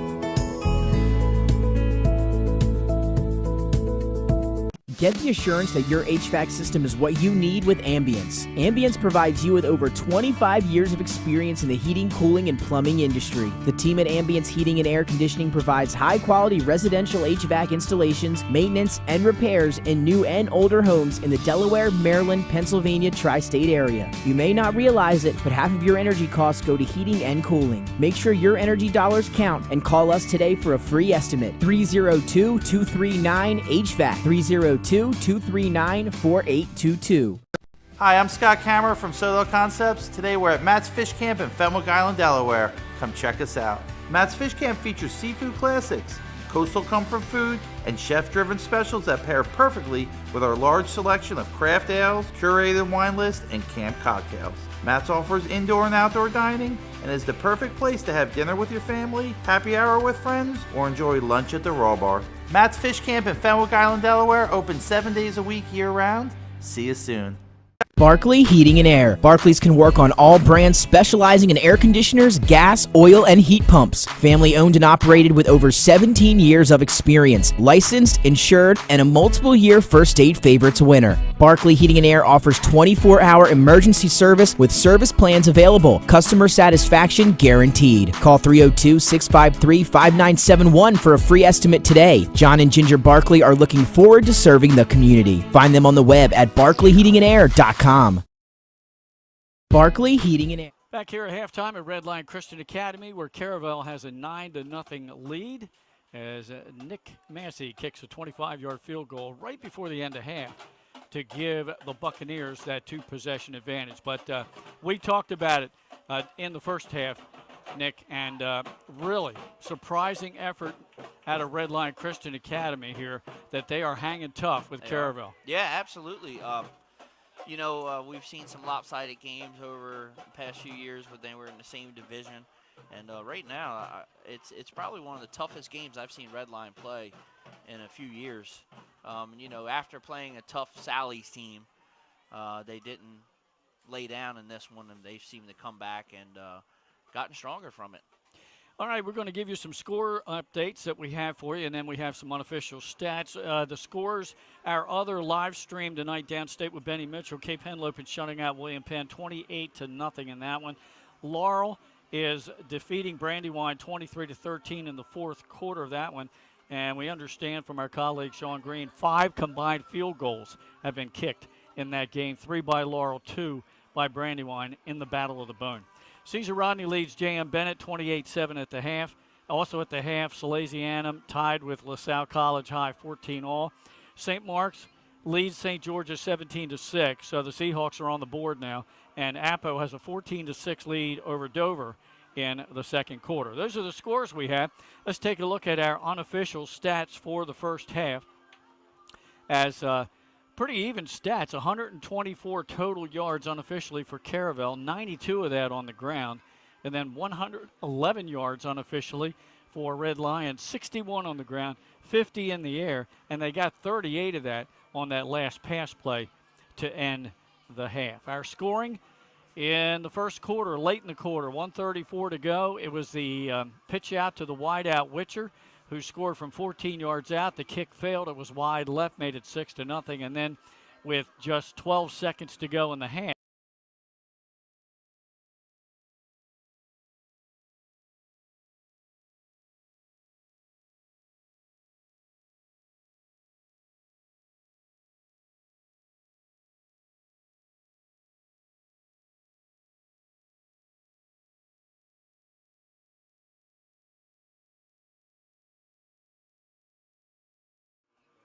I'm sure Red Line's going to use it again in this second half, and it's all worked out by Barber being as effective as he's been, and then everyone's looking for him, and that misdirection handoff's been pretty nice. All right, Nick and I will step aside. We'll be back in about a minute and a half, 2 minutes from now, as we will start the second half. 1 second. Oh. Dover Federal Credit Union is our halftime score sponsor. Okay. And that's where Winners Bank. So make sure you see doverfcu.com for all locations. And we appreciate them as our halftime sponsor and final score sponsor. Exactly. Thanks to Dover Federal Credit Union. And now we'll be back. We'll step aside for about 2 minutes. Second half coming up. Barkley Heating and Air. Barclays can work on all brands specializing in air conditioners, gas, oil, and heat pumps. Family owned and operated with over 17 years of experience. Licensed, insured, and a multiple-year First Aid Favorites winner. Barkley Heating and Air offers 24-hour emergency service with service plans available. Customer satisfaction guaranteed. Call 302-653-5971 for a free estimate today. John and Ginger Barkley are looking forward to serving the community. Find them on the web at barkleyheatingandair.com. Hi, I'm Scott Kammerer from Solo Concepts. Today we're at Lupo Italian Kitchen in downtown Rehoboth Beach. Come check us out. Located inside the Hotel Rehoboth, Lupo serves coastal Italian cuisine with fresh pasta made in-house daily. Lupo features plenty of unique craft cocktails and an extensive award-winning all-Italian wine list. Popular dishes include lobster bucatini, veal meatballs, grilled swordfish, and eggplant parmesan. Lupo Italian Kitchen on Rehoboth Avenue, serving happy hour daily and dinner 7 days a week. See you soon. Hi, I'm Scott Kammerer from Solo Concepts. Today we're at Blue Coast Seafood Grill and Raw Bar in Rehoboth Beach, Delaware. Come check us out. Located in the Rehoboth Gateway, Blue Coast features indoor and outdoor dining and serves beautiful, simple food that highlights the flavors of Southern Delaware. With chef-inspired daily specials, an award-winning wine list, and an extensive list of craft cocktails and local beer, Blue Coast is the perfect spot for a night out. Blue Coast Seafood Grill in Rehoboth Beach, Delaware, open 7 days a week year-round for lunch and dinner. See you soon.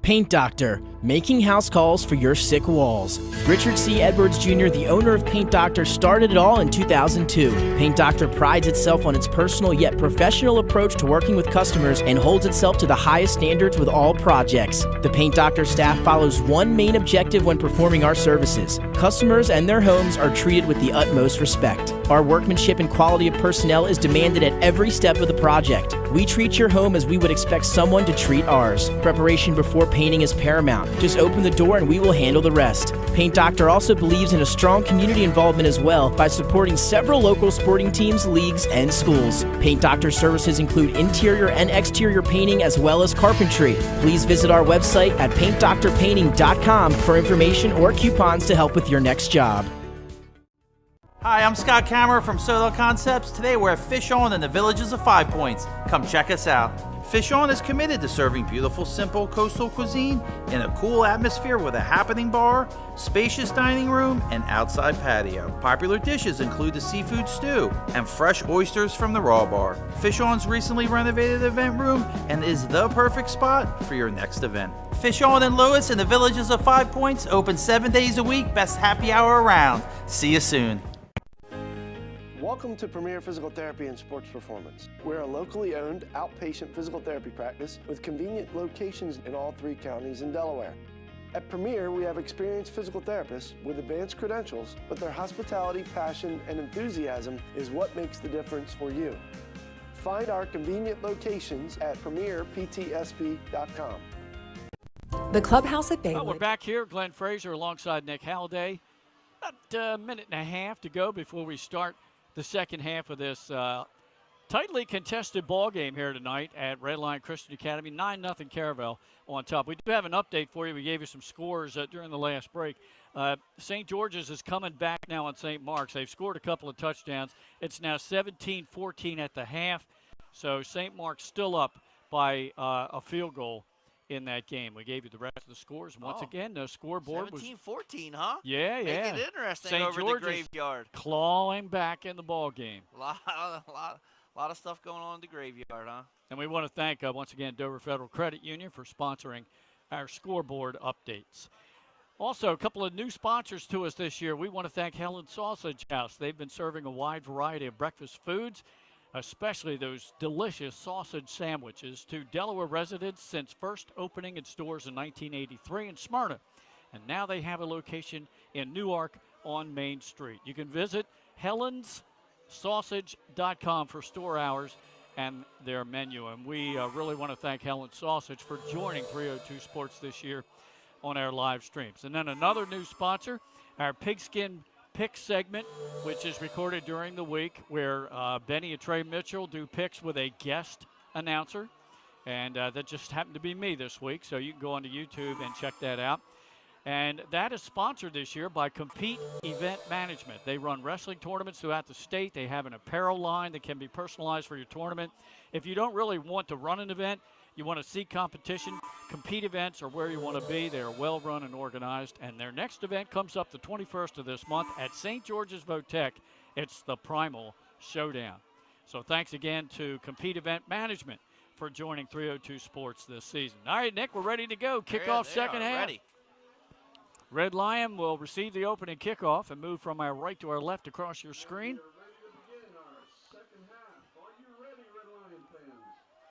The Lions proved they could move the ball a little bit. Let's see what these teams, what adjustments the coaching staffs have made during the break. Massey's kickoff high, end over end, deep, and it will go into the end zone for the touchback. Again. Yep. So Red Lion will start at their own 20-yard line. No time off the clock, huh? Nope. Evan Buttinger at quarterback, of course. Jordan Jones, Josiah Murphy, and Judah Barber, the running backs. And Nick and I had to laugh. We're going to have a little talk with head coach Kenny Anderson. He told me yesterday Judah was going to play left tackle. No, Judah's been in the backfield. I mean, he almost gained 100 yards last year. I think he meant he was going to run. 1,000. I think he meant he was going to run off of left tackle. Yeah, okay. He has been doing that. All right, they break from the huddle. We're ready to go. Buttinger has Barber, the lone running back, behind him in the gun. Fakes it to him. Throws in the flat, and there's a miscommunication on the route run there. Intended for Richmond, but he was still breaking to the outside. Yeah, he was coming up to set a block.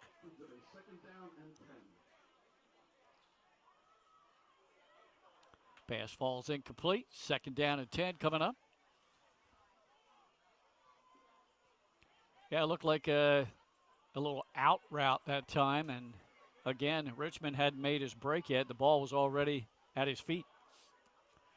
So again, quarterback and wideout just not on the same page. They were to end the half.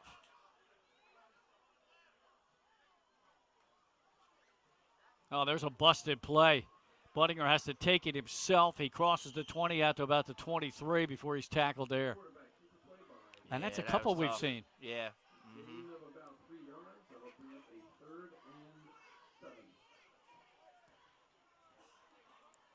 3-yard pickup for Buttinger, who unofficially picked up 8 yards on the ground on 3 carries in the first half. But now 3rd down and 7. Caravel trying to get the 3 and out to start the half. Buttinger came over to the sideline, got to play. I tell you what, they have some big linemen. Mario Castillo, the right tackle. Actually, he's playing left tackle. 6'6", 280 junior. Ooh, a junior? Yes. Castillo. Oh. And now we've got more miscommunication, and we're going to have a 5-yard penalty coming up, and that'll back up Red Lion even more. Not a clean start here to the second half. No. Moving themselves the wrong direction. You can see, if you look out there in the huddle, you see Castillo, 77. He just dwarfs number 52, the guard on that side. That's Abdul Tal. His name is spelled T-A-L-L. But Castillo is T-A-L-L. Okay. Yeah, exactly. Okay. 3rd down and 13. Straight back to pass. Has time. Throws a deep ball downfield and broken up and incomplete down there. Good defense. Yep, I think Caravel's secondary personnel wanted a pass interference on the offense. Not going to get it. Oh, no. Incomplete brings up 4th down, so 3 and out for Red Lion in this first set here in the 3rd quarter. Pretty sure we'll be punting here. Oh, yeah. Bet the house.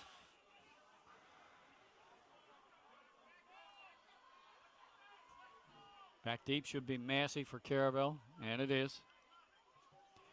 Richie Massey backing up to his 40-yard line. Lubberday, the punter. Can't really see the field from our camera. Got a coach leaning over the fence. Oh, now he moved for us. There's the punt, end over end, kind of spiraling a little. But it takes a great hop. Yeah, and it finally picked up by Massey. Eludes the first defender, and then is crashed out along the sideline inside midfield into Red Lion territory. He really saved his team probably about 15 yards of field position. Absolutely did, yeah. Now you're starting in good shape, starting once again in Red Lion territory. And we gave you scoring updates of football. How about the Fightin' Phils? They're up 5-1 over the Fish. Hey! Midway through that ball game. Oh, what do we got here? No, okay. They marked him out at the 49 of Red Lion. Fightin's coming off a series win, 2-1 over the team with the best record in all of baseball, the Milwaukee Brew Crew. Bader, how about that catch? I like Bader. Yeah, I do. High formation for the Bucks. Give it to the first back through. Hit right at the line. Right at the line. Oh, man, gang tackling there by Red Lion. Yeah. That was A.J. Brooks on the carry. A host of Red Lion players on the stop. Yeah, he was covered in black jerseys as soon as he got that ball. No gain. Yeah, no gain, yep. 2nd down and 10. Unofficially, we had Brooks 3 carries for 7 yards in that opening half.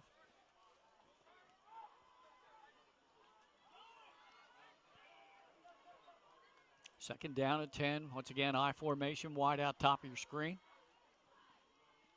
Second back, Roy this time. Behind a block, but he found the going tough. He barely got to the 45-yard line, a pickup of 3. Got a couple. Third down and 7. So we saw both teams play really good defense in the first half, albeit the score only 9-0. Mm-hmm. Well, they're starting out this half the same way they played. Yeah. Third and long.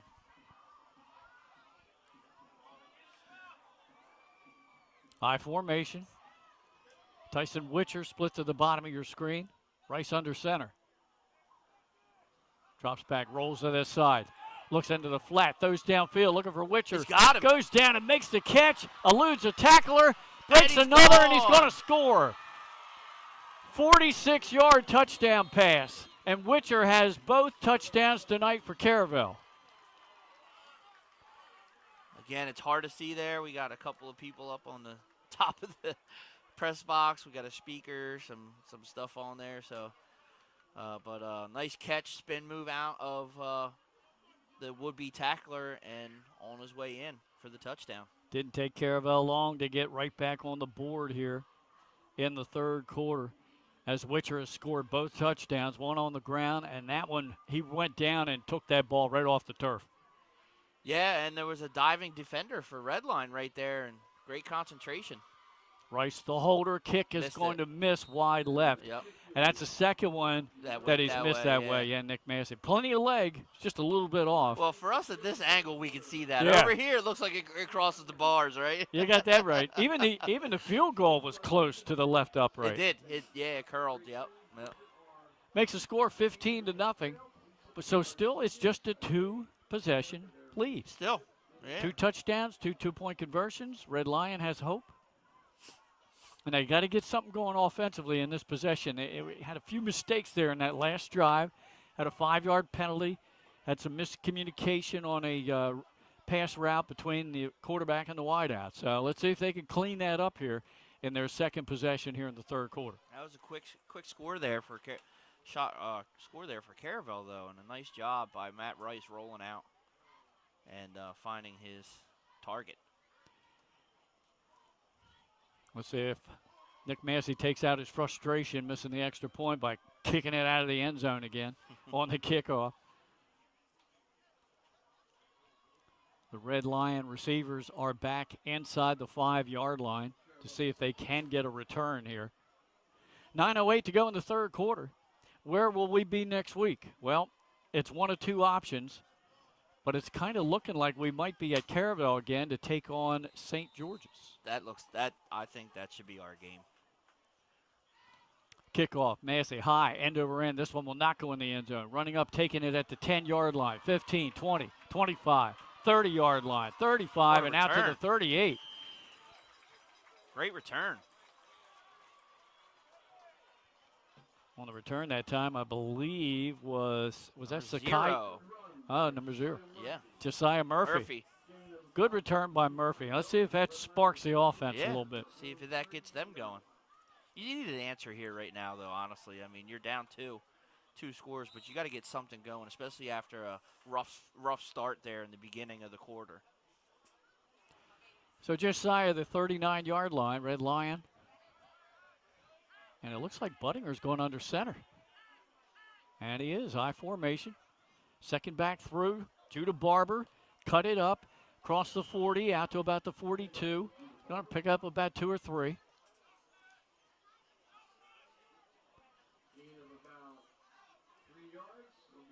Second down and 7 coming up. We had Barber unofficially with 30 yards rushing in the first half to lead the Lions. Might want to look for that end around they did in the first half, or that misdirection again, too. Yeah, maybe that counter. Nope, give it to Barber again. He tries to get the right edge. He makes a good move out there, and he has the first down or darn close to it. He's very close. It looks a little short from where I'm sitting. But a pickup of 7 yards as he is just shy, about a half a yard of getting the first down. Up near midfield.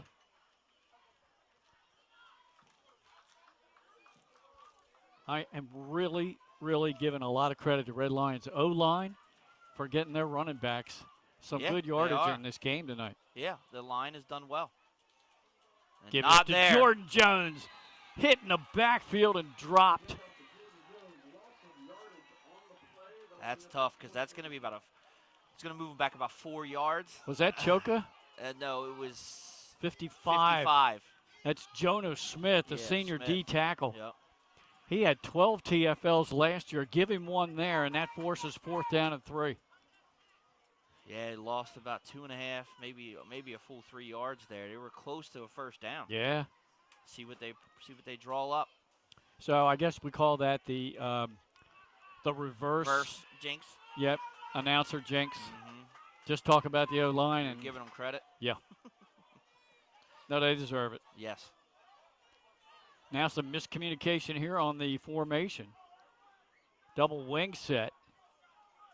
They fake it to, no, they do give it to the wing back in motion. Oh, what a pop! Oh, wow.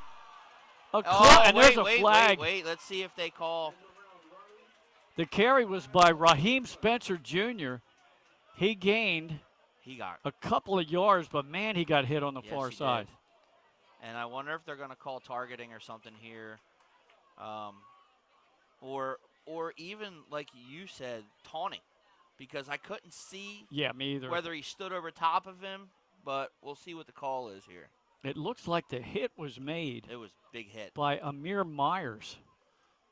He was down, crouching down, upset with himself. They gave him unsportsmanlike. No, he pointed towards Red Lion. He pointed towards Red Lion. We've done that a couple of times tonight, haven't we? Pointed in the wrong direction. He gave the unsportsmanlike call, or White Hat did. Unsportsmanlike conduct. Caravel will retain possession of the ball with a 15-yard penalty. So what, it's after they had the first? Oh, after the first down. Yeah, so that's why he was pointing the other way. Okay. So a loss of field position for so the Caravel. Play was down and then the unsportsmanlike. Yep. And again, it could be taunting, standing over top of him. We don't know. I couldn't see, so. Right. All right, Buccaneers will trot the offense back out. Yeah, it's going to be Buccaneers ball either way. And the line of scrimmage, they're going to begin inside their 40 at about the 38-yard line. Under 7 minutes to go now in the third quarter. Now let's see if Red Lions defense has made some adjustments. First time Caravel got the ball here in the third quarter. They went downfield pretty quick thanks to that long pass. Rice is in the gun. He's back. Pressure comes up the middle. He's flushed out of the pocket, runs far side of the field, has good speed, and gets out of bounds shy of midfield. Good job. Good job getting out of bounds. Goes out at the 45, it looks like. It's going to be second and short. Second down to about 3. Long 3. Ray's showing a lot of speed that time. Oh, he's an athlete. There's no doubt in that. This time 2 receivers for Caravel to the bottom of your screen, 1 to the top. Rice stays in the gun. Hands it off to Roy. Hitting the backfield drop for a loss.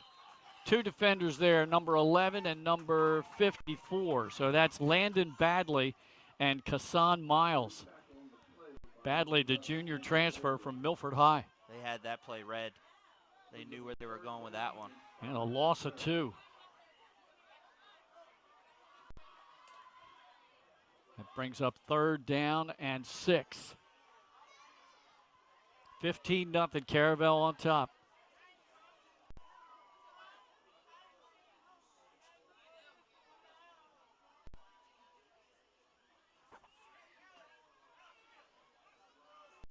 Man in motion is Massey.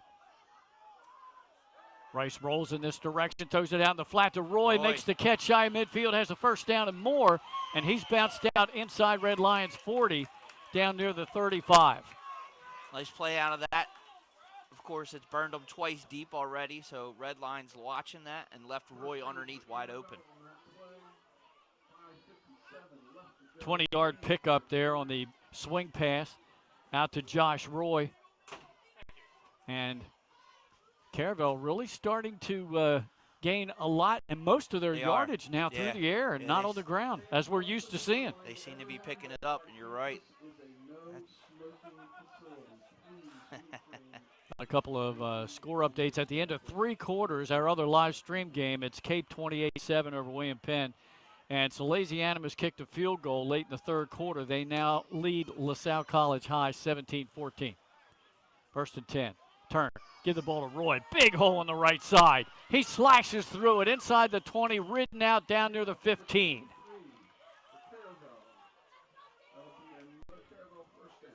Another first down. He just caught a pass for 20 yards. That time he gained 20 on the ground. And Caravel all of a sudden seems to have come to life here in the second half offensively.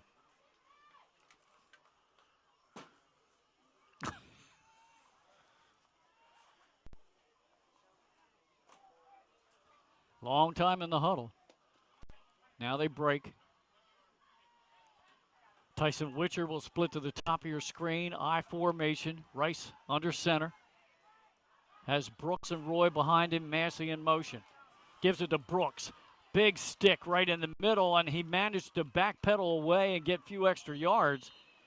It's going to be down inside the 10-yard line. Good pickup by Brooks after getting hit initially at the line of scrimmage. Yeah, kept the feet moving. That's how you stay. That's how you get them extra yards, the grunt yards. 6-yard pickup by Brooks.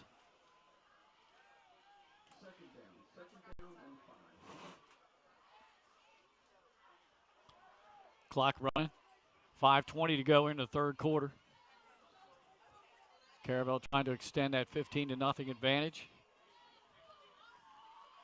2nd down, about 4 at the 8-yard line. I formation, Brooks and Roy behind Rice.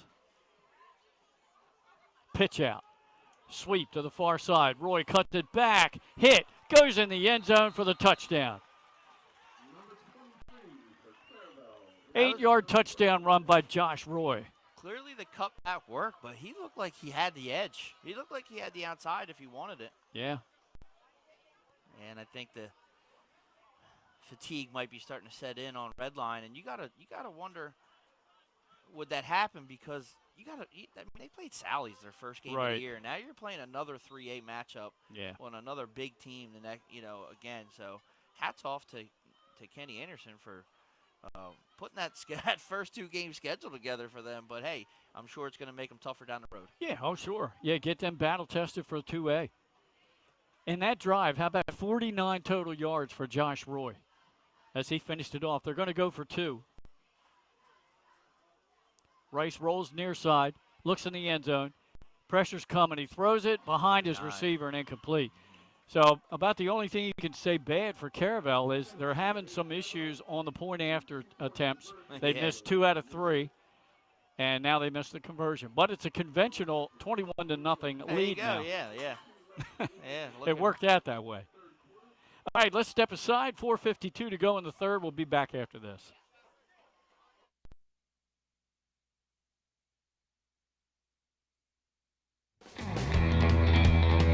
From Fenwick Island to Middletown, Surf Bagel is your go-to spot for fresh baked bagels and good vibes. We're open daily from 6:30 a.m. to 2 p.m., serving up breakfast and lunch favorites like our specialty wraps, made-to-order salads, tasty smoothies, and locally roasted coffee. Be sure to check out our iconic merch, the perfect way to wear the beach life wherever you go. Dine in and enjoy the beach atmosphere. Full-service restaurant and premier wedding and event venue in coastal Delaware. Located just a few miles from Lewis and Rehoboth Beach, this all-inclusive venue features breathtaking views, stunning indoor and outdoor spaces, and a team of professionals to help you plan your dream wedding. From our in-house florist to our award-winning culinary team, we will take care of everything, making sure your day will be one to remember. Reach out today to schedule your tour at Baywood. The clubhouse at Baywood is... All right, here we go with the kickoff after the Roy touchdown run. Little pooch kick, center of the field, taken inside the 35, and a return of about 2 yards to the 37. And Red Lion will have decent field position for their 3rd series here in the second half. got a little bit going there in that second one. Got up across midfield and into Caravel territory, and then the drive stalled. So far, Nick, we've played 2.5 quarters. Your assessment of what we've seen out of Caravel? We'll do them first. Yeah, obviously the defense is tough. I mean, they're throwing a 0 up there right now. But what I do like seeing is the passing game. Yeah. You know, I mean, we know they got Sean Roy, or Josh Roy, yeah. And then they have the other running back who's complimenting him this year. But to see the passing game is what you're going to need to compete in 3A anyway. Exactly. And now we have a whistle before the snap. See our referee coming up. Do with a clock, maybe? No. I think uniform. Uniform. Yeah. Yep.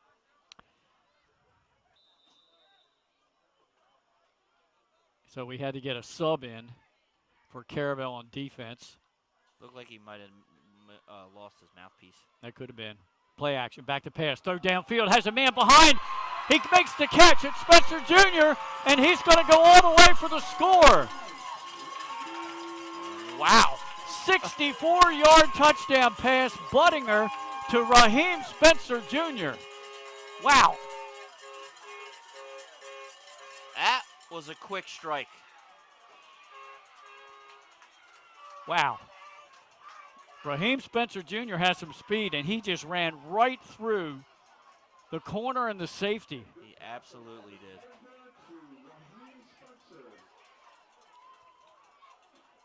First touchdown pass of the season for Buttinger.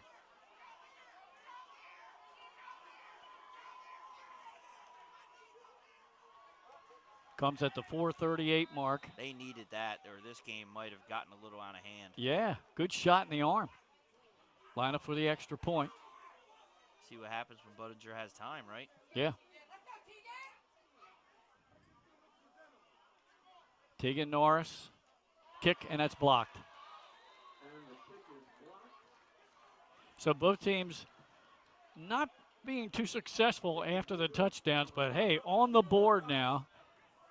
The Red Lion Lions, it's 21-6, back after this. Quick strike.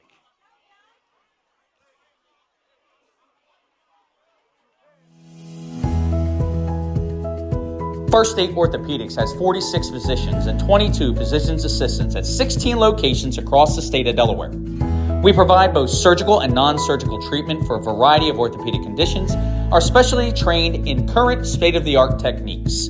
We serve as team physicians for over 20 high schools, Wilmington University, and many local recreational and competitive leagues. Our doctors are readily available to all local emergency departments, medical aid units, and urgent care centers for consultation and treatment. Give us a call today at 302-731-2888 or visit us online at firststateortho.com.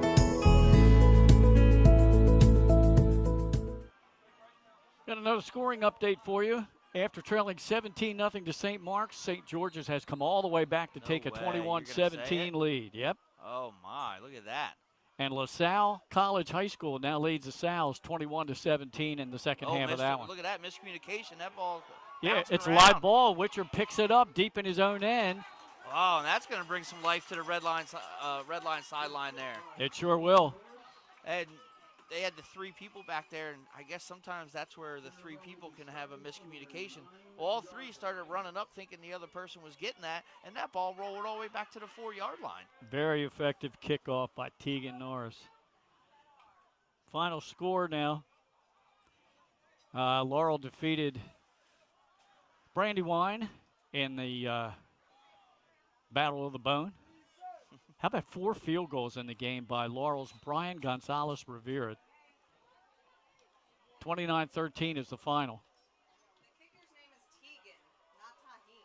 That's not him. Tegan. That's not that. I know, I'm just passing it on. I don't know. Where do I go? Through here?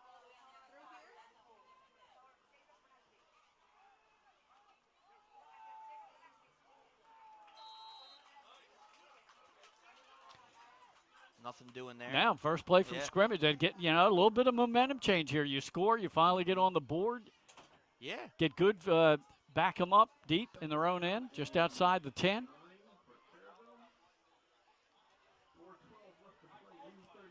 Second down and 9 after the 1-yard pickup. Yeah, that LaSalle College High School score, they got a touchdown to take the lead from LaSalle's 21-17. They're early in the fourth quarter of that one. Our game 21-6. Caravel pinned back deep, though. They are. Second down and 9, I formation behind Matt Rice. Fake it to Roy. It's the end around to Witcher again. Witcher trying to get the far edge. He's bumped out of bounds shy of the first down marker.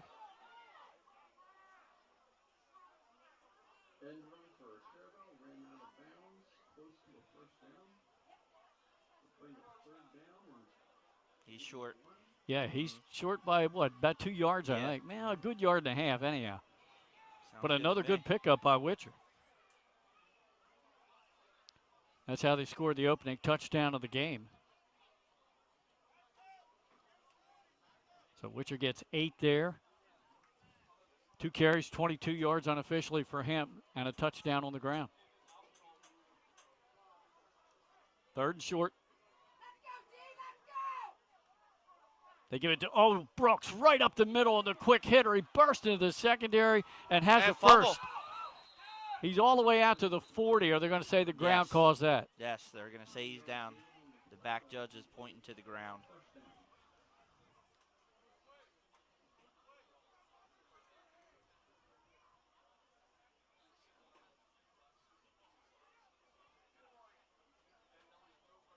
A really good play there. Trap blocking by the center and the guards. And that got him out from under the shadow of their own end zone. Yeah, it's a big play right there. Like you said, after that miscommunication, gets him out.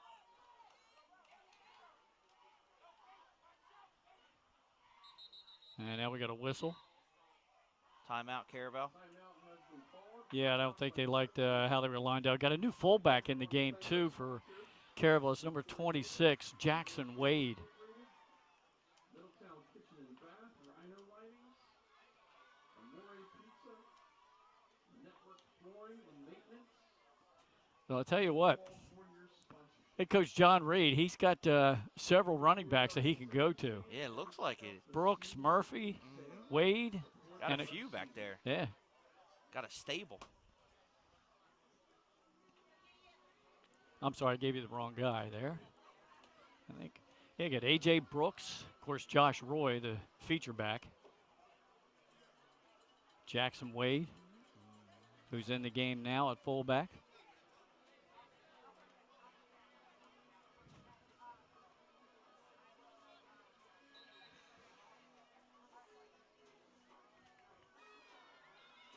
Give you an update on our other live stream tonight. They're headed to the fourth quarter in that one, and it's still Cape 28-7 over William Penn. I don't know how. We started a half hour late. We've almost caught up to them.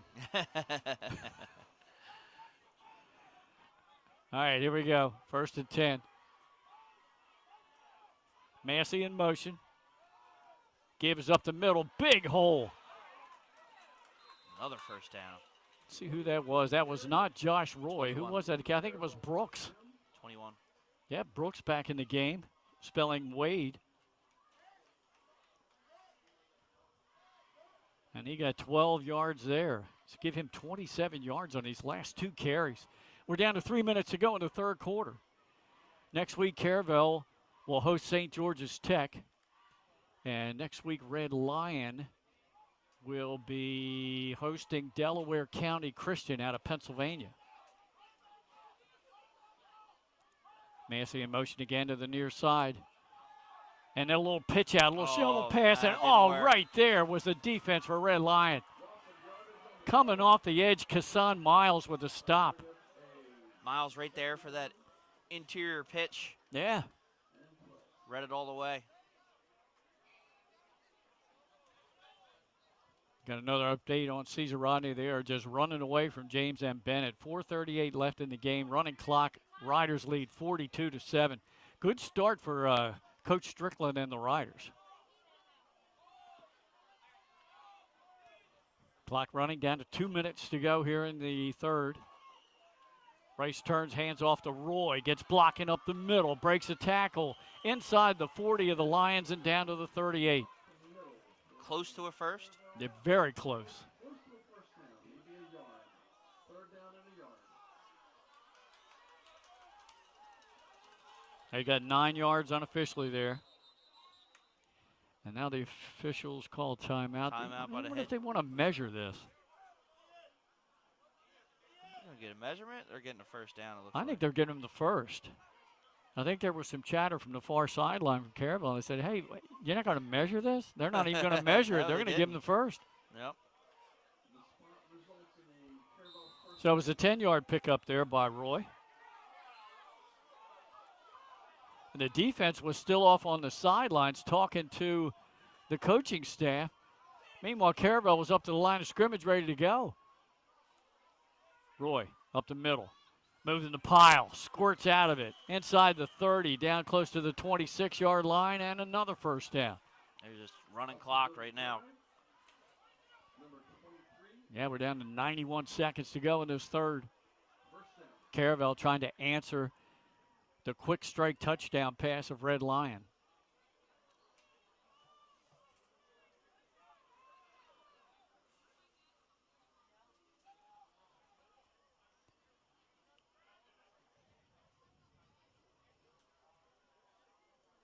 Clock running down to 1:10 to go now in the third. Caravel in no hurry. Get up to the line. They go with the eye. Witcher split to the bottom of your screen. First back through, that's Brooks. And he moves the pile inside the Lions 25 down to about the 23. He's going to gain close to 4. Second down and a long 6. Clock running down under 35 seconds to go in the quarter now. Rice and Caravel just taking their time. They'll run one more play and then probably run the clock out here in the quarter. It was 9-0 at the half. We've had 3 scores here in this third quarter. I formation, Rice under center. Turns and gives it to Roy again. And it takes a couple of defenders to bring him down inside the Lions 20 down to about the 18. He's going to be shy of the first. And that should run out the clock on the third quarter, right? Yep. All right, we'll be back with the fourth quarter right after this.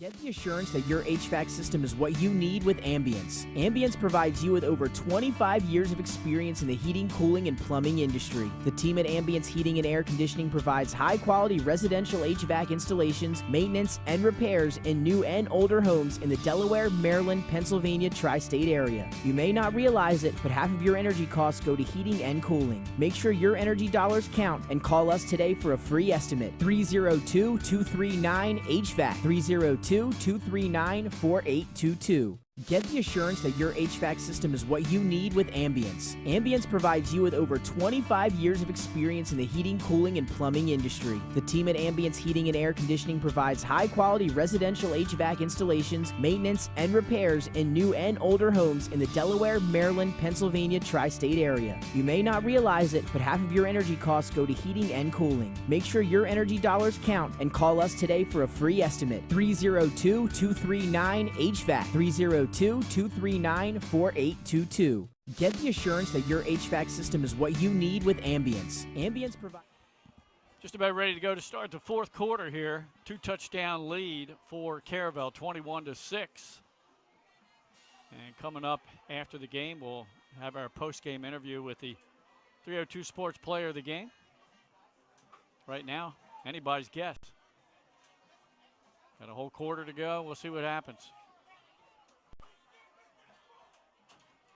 When we start this fourth quarter, Caravel's going to have 3rd down and 2 deep in Red Lion territory inside the 15. 786-079. If you have 786-079, please come to the left side of the booth. They stretch out the chains, and let's see. Yeah, they need to get to about the 17 for the first down. Yeah, a couple of yards. Yep. They've been running it very effective, though, this drive. Yes, they have. And they go back to the gun. Massey in motion. Handoff is not to Roy. I think that's Brooks. Yep. Let's see how pile it is. Yes. I think he got enough for the first down. Yep, they're moving the chains. That Cesar Rodney score is now final. The Riders go to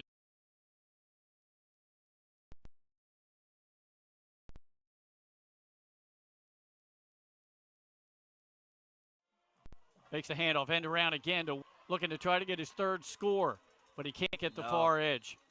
Almost had it, though. Looked like he got down inside the 10. He'll be shy of the first.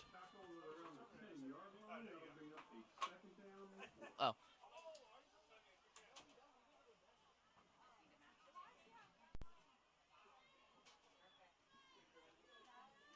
So it's going to bring up second down of 4.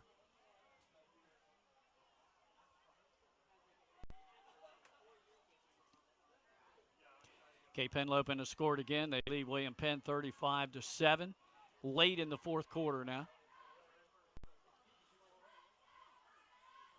Now Caravel back to the eye.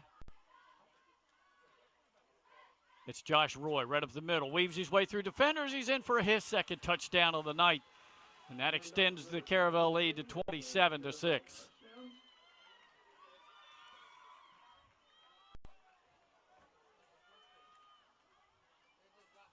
And I think that was about another 8-yard touchdown run. They were just inside the 10. Just inside.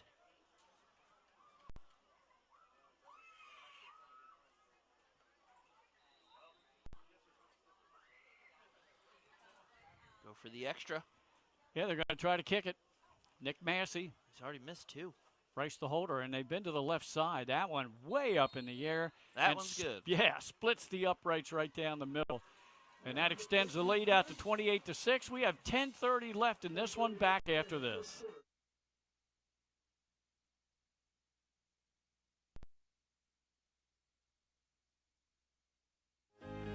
Welcome to Premier Physical Therapy and Sports Performance. We're a locally owned outpatient physical therapy practice with convenient locations in all 3 counties in Delaware. At Premier, we have experienced physical therapists with advanced credentials, but their hospitality, passion, and enthusiasm is what makes the difference for you. Find our convenient locations at premierptsp.com. Welcome to Premier Physical Hi, I'm Therapy. Scott Kammerer from Soto Concepts. Today we're at Blue Coast Seafood Grill and Raw Bar in Rehoboth Beach, Delaware. Come check us out. Located in the Rehoboth Gateway, Blue Coast features indoor and outdoor dining and serves beautiful, simple food that highlights the flavors of Southern Delaware. With chef-inspired daily specials, an award-winning wine list, and an extensive list of craft cocktails and local beer, Blue Coast is the perfect spot for a night out. Blue Coast Seafood Grill in Rehoboth Beach, Delaware, open 7 days a week year-round for lunch and dinner. See you soon. We're back here with 10:30 to go after the second touchdown run of the game for Josh Roy. Massey's kickoff high but short will be fielded at the 10-yard line, right up the middle of the field. Oh, and splitting there and then being upended at the 35. It looked like the return man was going to go all the way. He was moving, I can tell you that. Yeah, that was speed. That was number 0. That was Josiah Murphy again. Again, yeah. I'll tell you what, the way that kid returns him, I think he's going to take one to the house this year. Oh, might get a couple. LaSalle College High School has scored another touchdown. They now lead Salesianum 28-17. 6:24 to go in that one at Avicenio.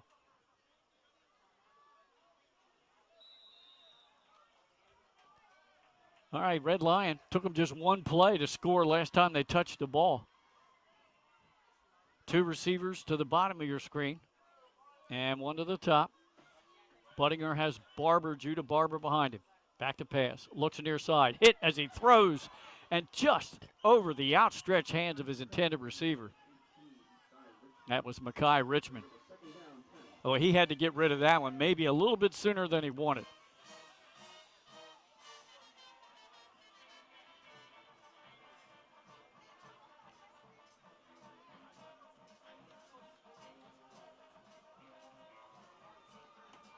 Yeah, didn't quite get that second break. He was looking for that second move, but he had a defender right in his face. Buddinger's passed for over 100 yards tonight. Of course, he got that 64 scoring strike. Which was beautiful. Oh, yeah. Hit Spencer Jr. in stride, and he just sprinted to the end zone. Back to pass again. Throw in the middle, and that one almost caught, but broken up by J.D. Devane. And that one also was intended for Richmond. Oh, no, it was intended for Sakai Young that time. He came back to the ball nicely, but Devane was right there. Stops the clock with 10:14 to go. Yeah, Devane stayed home. That's what happens when you do your job, right? Stay home in that Oh, yeah. zone defense they looked like they had going there. Yeah, I think they've changed some things up defensively in the secondary. That they're not going to let them have that long hitter like they.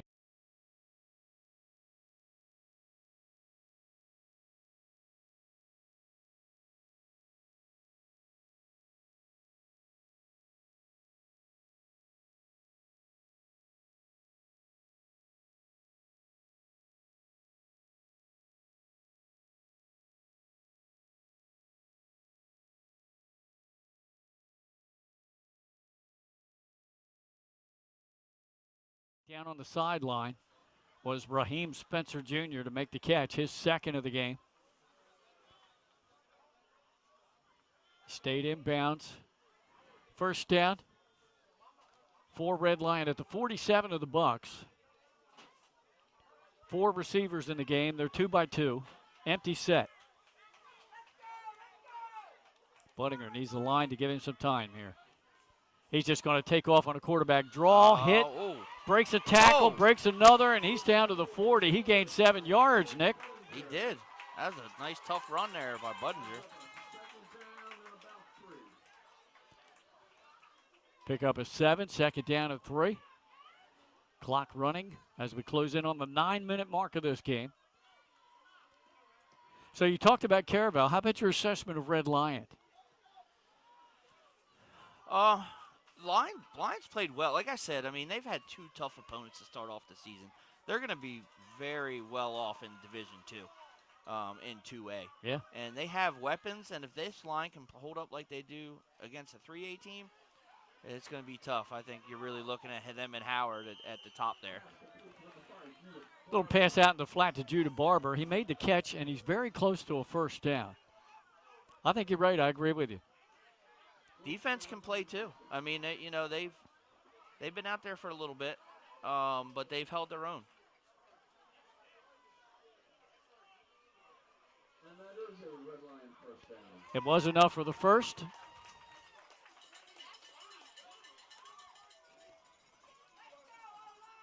From the 37-yard line of Caravel. Red Lion trying to get on the board again. 3 receivers in this set, 2 to the top of your screen, 1 to the bottom. Budinger, 2-step drop, sets up. Looked, didn't have a man open. Now he's being pressured. Good Shuffle job. pass Good out job. of bounds to nobody. Smart play. And incomplete. Smart play. Now the officials get together and they want to talk about whether that would have been intentional grounding, and that's what they're going to throw. But he's outside of the line, outside of the pocket. I guess.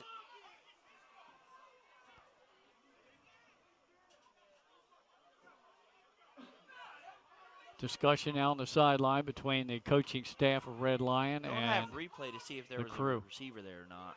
I didn't see anybody. Yeah. Okay. Intentional grounding is the call. That's loss of down. And that's a spot foul, too, so that puts Red Lion back on their side of midfield, all the way back to their own 47-yard line. Yeah, I thought as long as you were out on the side of the pocket and you were out of the lines, you were allowed to throw that in high school.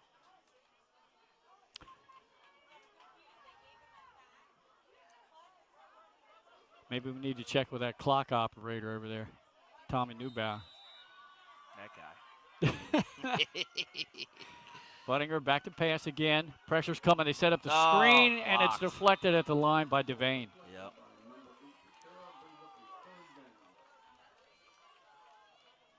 That was set up He well, had too. it set up, yeah. Yeah. Just couldn't get it through the big paws. No. Incomplete stops the clock. Just over 8 minutes to go in this one. Once again, Red Lion next week has another home game, and they will entertain Delaware County Christian out of Pennsylvania. Got a NFL score for you down in Brazil in São Paulo. Chargers, 13-3. You know the Chargers are a good team. Hey. They could challenge in the AFC, and they lead the Chiefs. The Chiefs, the Eagles' opponent next week. Yep. Yeah, but you know they're licking their lips waiting for us to get Oh, down I know. there. I know. 3 receivers in the set. Raheem Spencer Jr. in motion. Pressure's coming. Good block in the backfield. Pass downfield. Almost caught his receiver in stride. It's incomplete down at the 10. What a throw. Great throw by the Monmouth commit. That was Sakai Young, the junior wideout. Had his man beat. Just missed on that one. Looks like we might get a punt here. Yeah, it's 4th down and very long. Yeah, 4th down in Delaware City. Yeah. I was going to pick a place. Which one? Yeah, right. We haven't had a whole lot of punts tonight. No. So I here's think this is our Loverday. first. Yeah. Well, Loverday has punted before, but so it's our second. Yeah, there have not been many. Matter of fact, Massey's standing all the way back inside the 10 to receive Loverday's punt. Takes a snap, gets off, angles it towards the near sideline. So now the official will have to spot it. It's like he's going to say at the 20.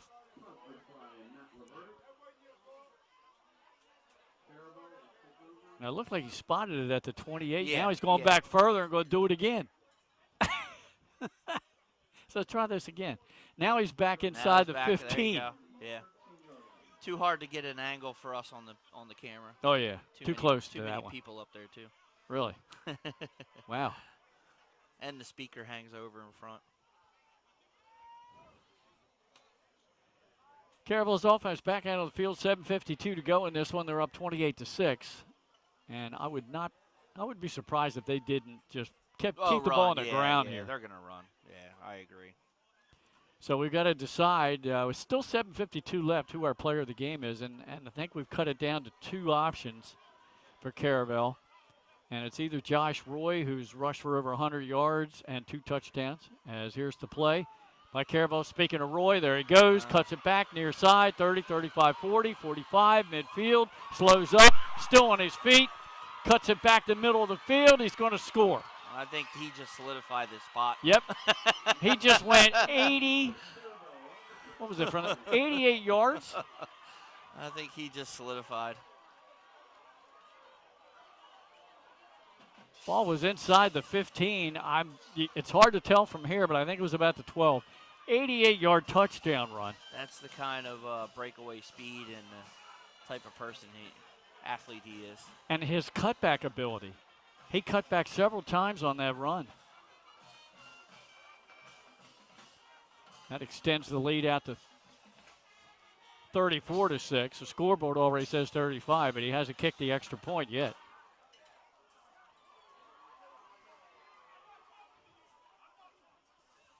Nick Massey on the attempt. Rice the holder. Kick is up, has the distance. Kick is good. Now it's 35-6. With 7:34 to go in this one. And we'll be right back after this. Yep. Wraps, signs, banners, and promotional items that can help your business stand out from the rest. Looking for an excellent way to convey a professional image? Customized promotional products are the perfect way to target new customers, increase employee retention, and boost your brand awareness. Let the professionals at Cassidy Graphics bring your advertising ideas to life. Give them a call today at 302-326-2412. Again, that number is 302-326-2412. Again, Cassidy Graphics brings your advertising ideas to life. All right, you ready? Yep. Wraps, signs, banners, and promotional items that can help your business stand out from the rest. Looking for an excellent way to convey a professional image? Customized promotional products are the perfect way to target new customers, increase employee retention, and boost your brand awareness. Let the professionals at Cassidy Graphics bring your advertising ideas to life. Give them a call today at 302-326-2412. Again, that number is 3. Now we're back ready for the kickoff. Got a couple of finals now for you. LaSalle College High has knocked off Salesianum 28-17. And Cape Henlopen has defeated William Penn 35-7. Cesar Rodney 42-7 over James M. Bennett. A little pooch kick taken by the up back outside the 30 and tackled at about the 34-yard line. That's where Red Lion will have it. Didn't take Josh Roy long. Took Caravel.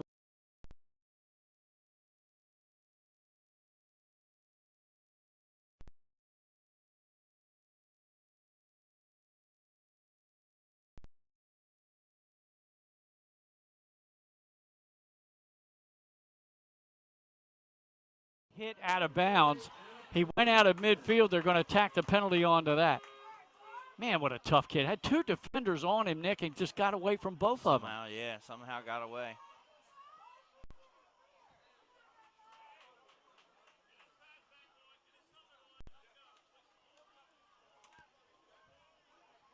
Judah Barber, he's a stud, that's for sure. So from midfield, they'll step off 15 yards. It should go down to the 35-yard line. And that's where they're going to spot it. Red Lions seeing if they can get in the end zone again here tonight on a very good Caravel defense.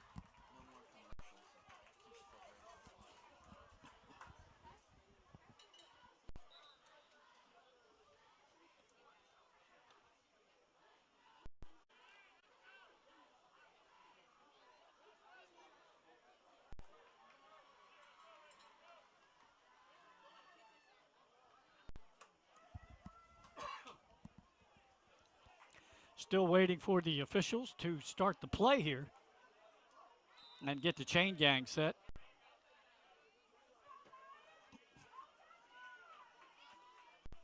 Buttinger back to pass, those far flat, completes the pass, and it looks like just enough for the first down down at the 25. Nice play there. Quick hit. Mackay Richmond on the reception for the 10-yard pickup.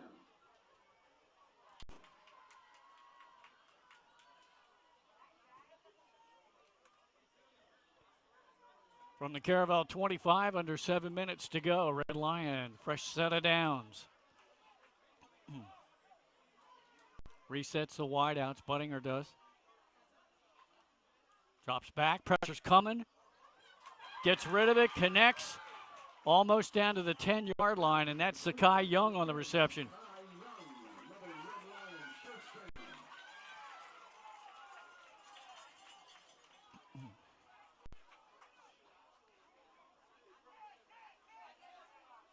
So right now, Red Lion, Evan Buttinger in the passing attack, hitting on all cylinders. Makes you think they might keep that going, huh? Yeah. Of course, you get, once again, you get down inside 20. That field tightens up.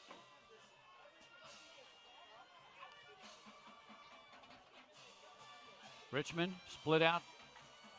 Throws it in far corner of the end zone. Almost caught, but Devane right there to deflect that one. That'll stop the clock at the 6:01 mark.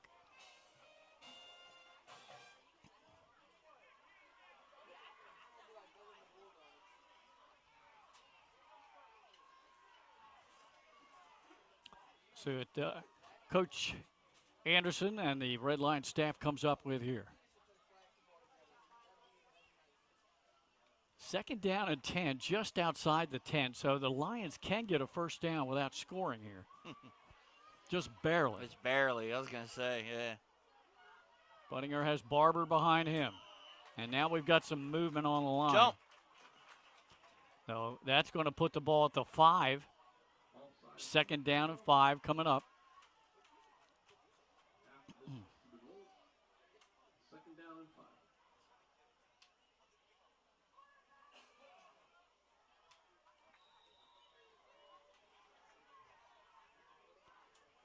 Richmond split to the far side of the field. Raheem Spencer Jr. is in the slot inside of him. They're going to give it up the middle. Pitch back, and right there, not biting on the fake. Number 10, Amir Myers on the stop. Just able to wrap up that ankle. Yeah. Tackled all the way back outside the 10 to the 11-yard line, a loss of 6.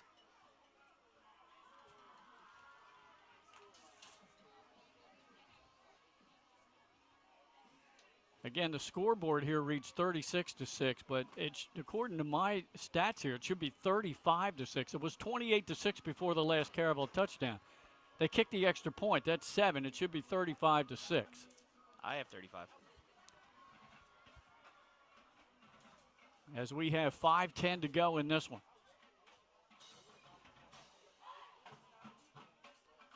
Buttinger with Barber behind him. Man in motion. They fake it to Barber. They give it to Raheem Spencer Jr. trying to get the far edge. Cuts it back inside the 5 and tackled at the 4-yard line. Remember, they still got a chance to get a first down there. Right. He picked up about 7 yards on that run. It's his second unofficial carry of the game. But now it's 4th down and about 4. And we have a Caravel player down.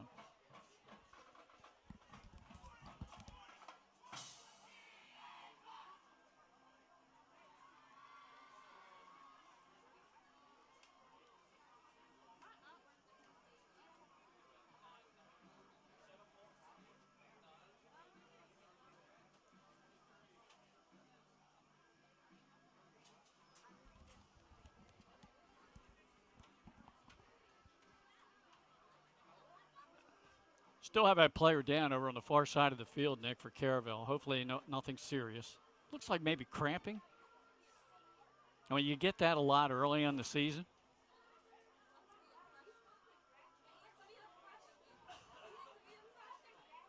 Now, I hope John Reed doesn't get upset and, hey, you just took a point away from me because they corrected the scoreboard. He probably knew all along. Yeah. I know I didn't deserve that extra point.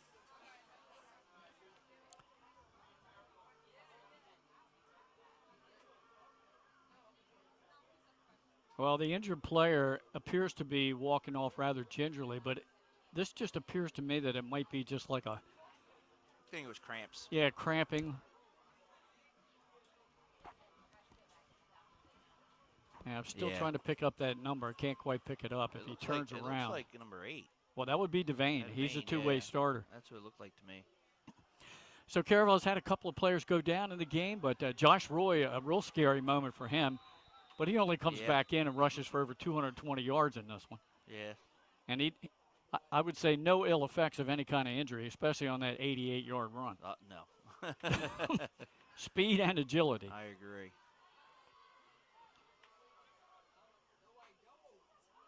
Timeout now taken after the injury timeout taken by Caravel. Caravel coaching staff's not very happy. I'm wondering what they're asking. I'm not sure.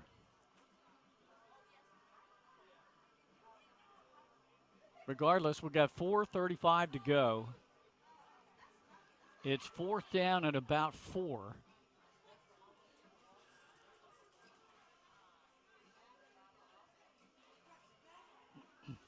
Once again, you give the final scores that we have for you.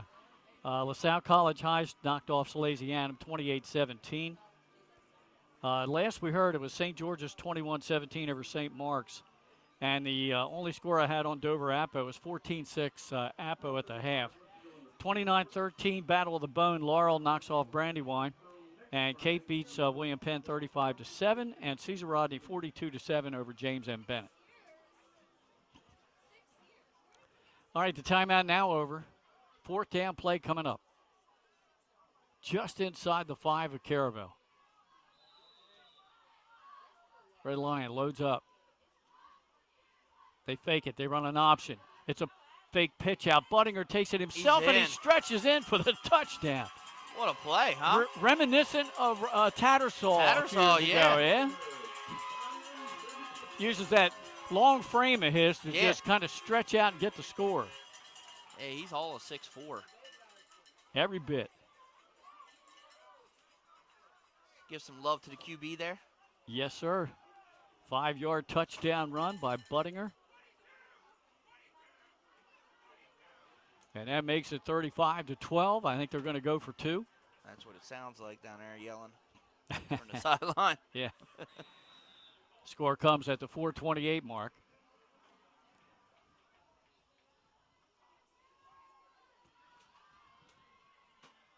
Wise decision by the Monmouth commit, Evan Buttinger, the senior quarterback, 6'5", 200 pounds. Now we got a referee meeting. Yep, they're getting together.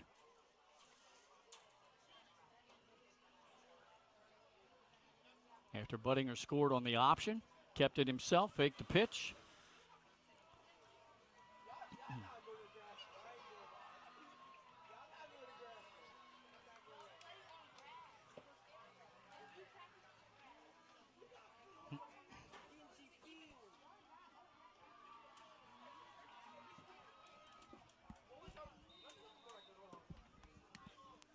All right, the little meeting is over. And here we go with the 2-point try. Richmond split to the bottom of your screen. And now Red Lion's going to have to call a timeout because they didn't have the proper personnel in. So he had an injury timeout, a Caravel timeout, and now a Red Lion timeout consecutively. All this with 4:28 to go.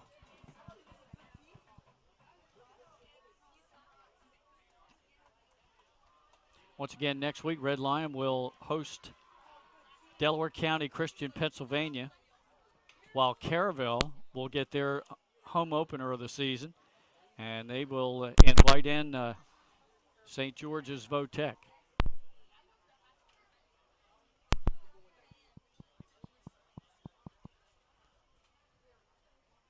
Sideline mic's working. We're good.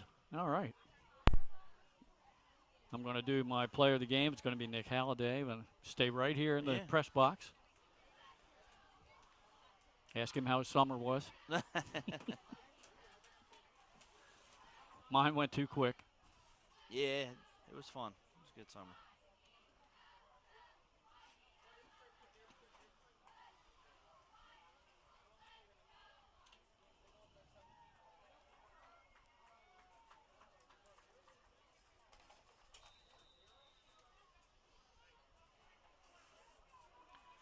Going for 2 here. Yep, the timeout over. Buttinger running it himself, runs onto a defender and stops shy of the goal line. So after all that, 35-12 is the score with Caravel on top and 4:28 to go as we keep it right here.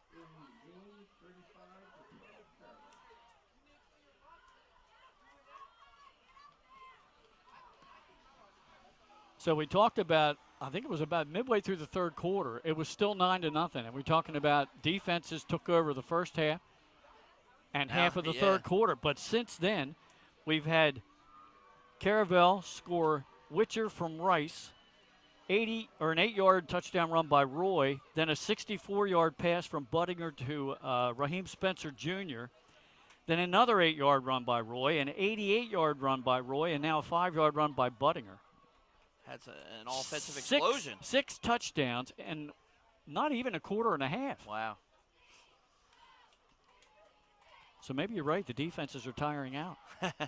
First game of the year. Well, second game of the year for Red Line. But yeah.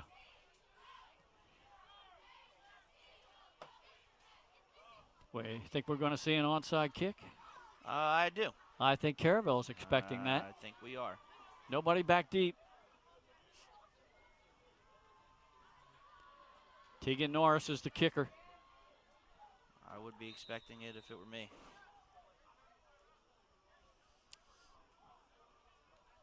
Waiting for the whistle from the fit. Now here comes Tegan Norris, approaches the ball.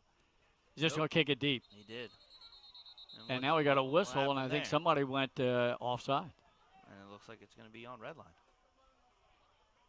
That far judge over there on the left threw a flag. Once again, our officiating crew tonight, Greg Fullhart is the head referee. And the other officials are Anthony McQuaid, Emil Brown, Don Ben, the guy with 2 first names, Dominic Banks, and up here in the press box with us on the clock is Tommy Neubauer.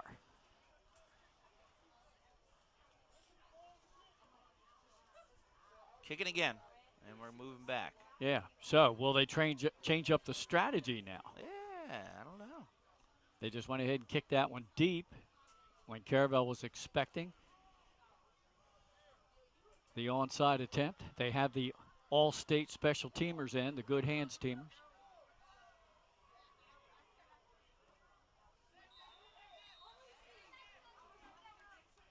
Now let's see if everybody stays onside.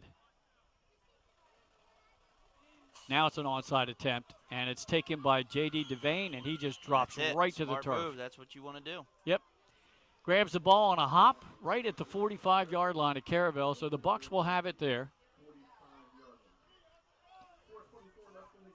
See if we see some backups coming in now. Maybe not. I don't think Caravel has a whole lot of backups. There's a 24-man roster listed on their website for sports. Rice is coming back in, the QB. Oh, he's just handing the ball off. We know that.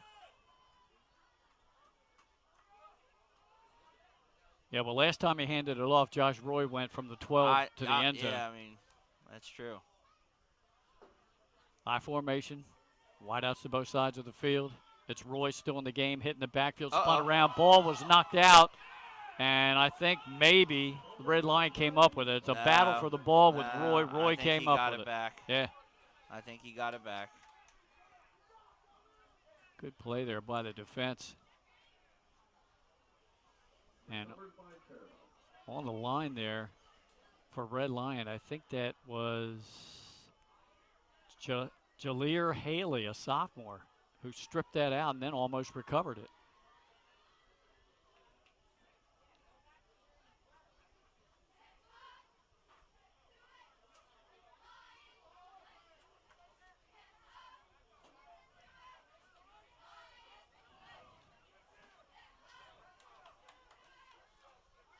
So I'm hearing from a photographer down on the field, Andre Smith. That's an 87-yard touchdown run by Roy. So officially, yeah, 87. Yeah, it was. So he was. Yeah, the line of scrimmage was the 13. From Okay. our vantage point, Yeah, we couldn't tell. It looked like the 12. Well, 87. So Thank yeah, you. we were close. Andre L. We were close. Clock running down to 3 minutes to go. Some of the students now making their way to the exit. Yeah. Late night, almost 10 o'clock. Got another update for you. Apo leading Dover 28-13 late in the third quarter. Down on the field here. Rice lets the clock run down, turns, fakes it. He's going to pass. And way behind everybody is Witcher. And he's going to drag a defender into the end zone for a touchdown. Well, we were wrong on they were going to just run the ball. Yeah. Tell you what, though, nice throw by Matt Rice. Yeah, and a really good play call because Red Lion was everybody playing in the box for the run, figuring they just want to try to run clock. Third touchdown of the game for Witcher. They haven't changed the score. I think they're afraid to because I went in there and called them on it. Way to go. I'm sorry. I'm kidding. Nick Massiendo tried to get the PAT. Now we got a whistle before the snap. We've had a lot of those. Uh-huh. There is a Delaware Toyota Camry license plate 55883. You are blocking a number of cars. Something wrong with the uniform.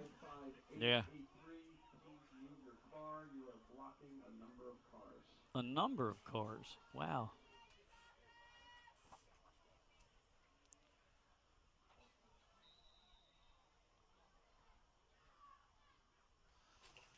All right, we're ready to go again. Rice the holder, Massey the kicker, plenty of leg, and it's good. And that will extend the lead out to 42-12. It's a 30-point lead with 2:32 to go in this one. Yeah, you're right. It's been an offensive explosion in this second half, huh? 7 touchdowns combined here in the second half.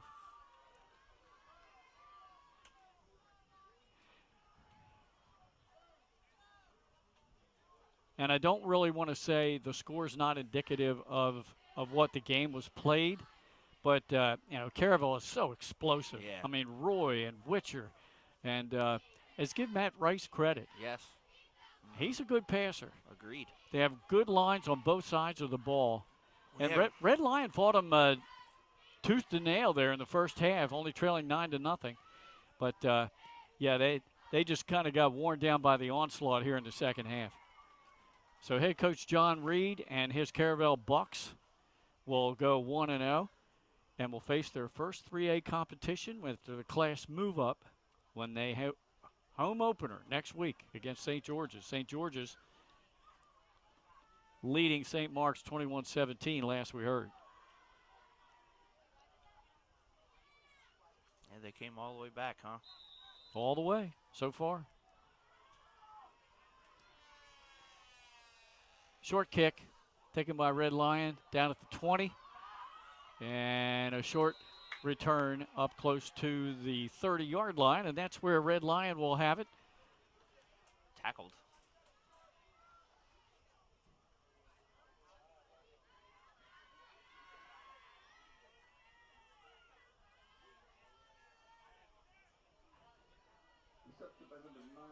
St. Mark's kicked a field goal, so it's now 21-20. Okay. Yeah. They had a 17-0 lead. And that game is in the fourth. Final score, Woodbridge 7, Wilmington Friends 6. Those two play some tight games. Always. It's always a fun game to watch. I remember we did one down at Woodbridge. Yeah, I've done a few down there too. Great crowd atmosphere down there. Buttinger back to pass. Little hitch pass across the middle. Out to the 45. And up close to midfield. Yeah, blow the whistle, please. Don't want somebody to get hurt. Yeah. On the reception, that's number 10, Sakai Young.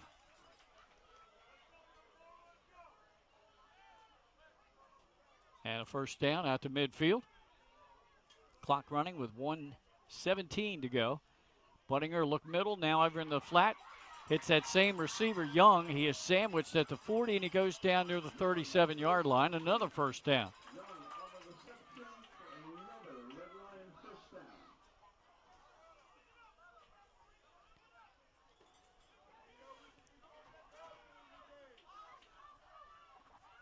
I'll tell you what, Buttons are closing in on 200 passing yards in this game. Pressure's coming. He steps up in the pocket, and he's going to be hit. Oh, he stayed on Thrown his back. feet. He stayed on his feet. No whistle. Still running. Now he throws it out of bounds. And they are going to say incomplete pass. That's not grounding on that one. I'm thinking our Barber was in the area. Yeah. I'm thinking our head referee said, that much effort, there's no way I'm throwing the flag that time. Right.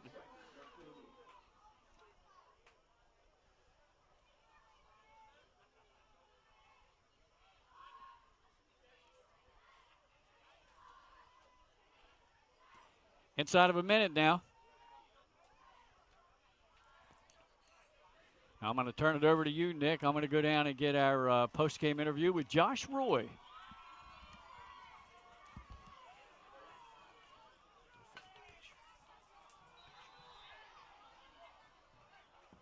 Delay game. Encroachment on Caravel, 5-yard penalty. Still second down.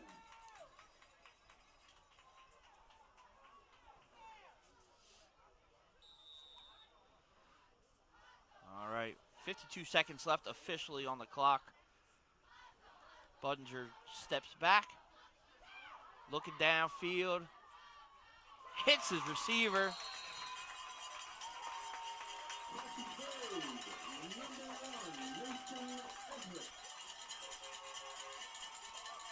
close to like 30-yard pass down the sideline there. Close to the end zone. 40 seconds left. See if the Lions can put another score on the board. Here's Bunger, step back. Pass over the middle. It's deflected. And hit the ref. Oh, man, the ref is down.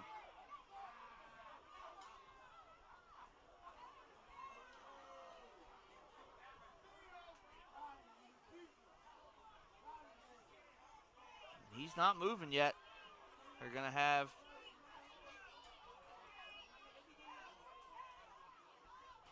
we're going to check on the umpire, the referee, in that collision with the pass.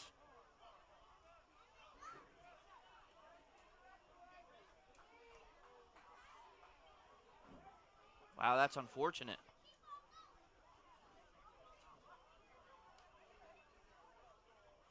They got him rolled over, though.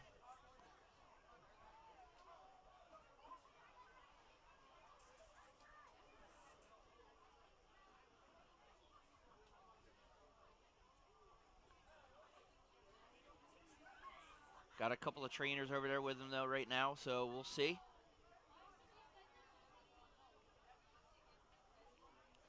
That pass was to Barber. And it fell to the ground incomplete, but the referee was in the middle of that collision.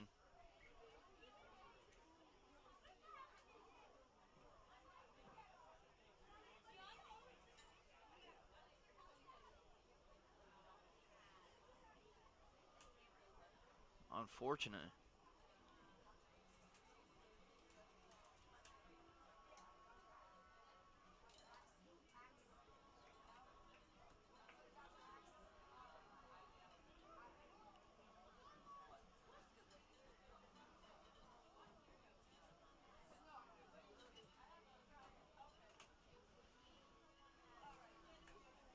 Might have a little bit of a delay here as they work on one of the referees.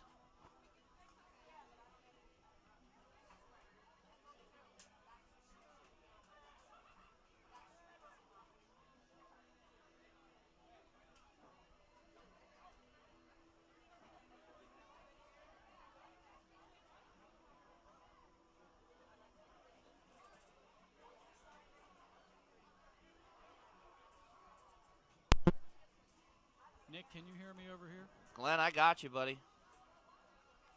Unfortunate, huh? The referee got hit in there. He looks like he's going to get up.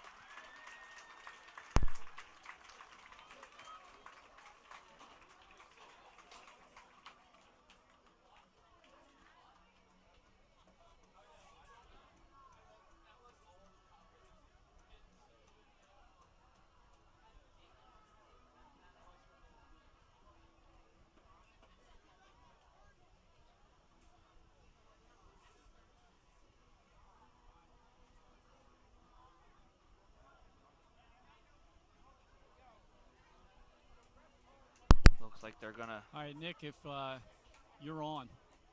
One of the officials, I don't know whether you could see it up there, one of the officials took a helmet to the face. Oh. And that's who they're tending to down here. I'm not sure which one, but apparently he's bleeding quite a bit. So that's the stoppage right now. Back upstairs. Yeah, Glenn down there on the sideline, and we knew that it was a hit. And looks like they've got some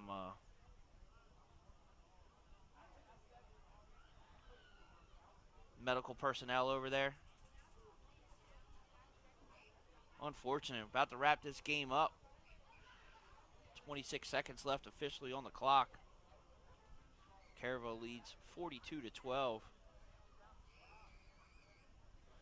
Red line 1st and 10, and he's up. That's good news.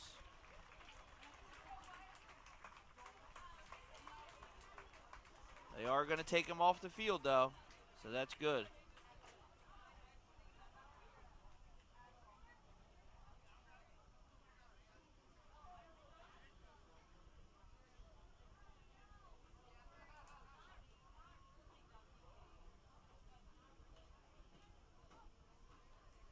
Nice class act by all the football players over there, Caravel.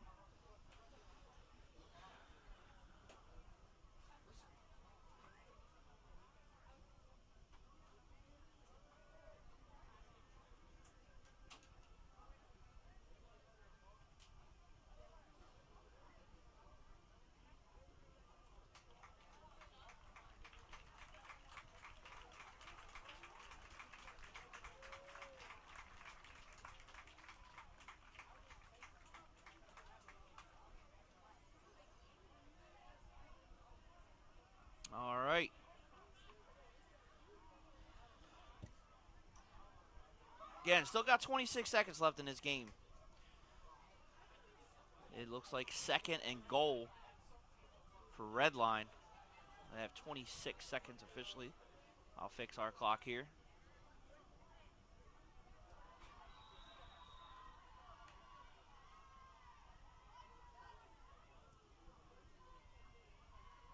Budger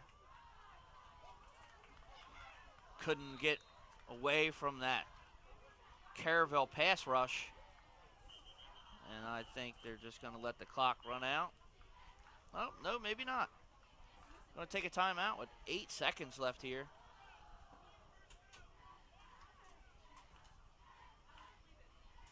Guess they want to get one more play in. Timeout, Red Lions.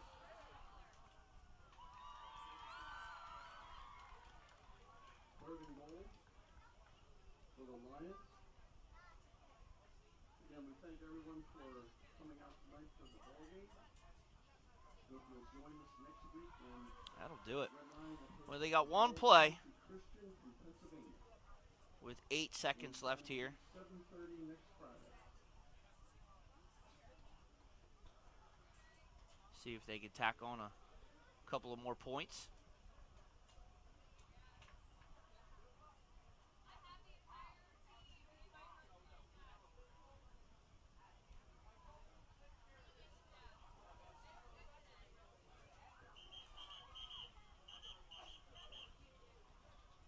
And here they break the huddle.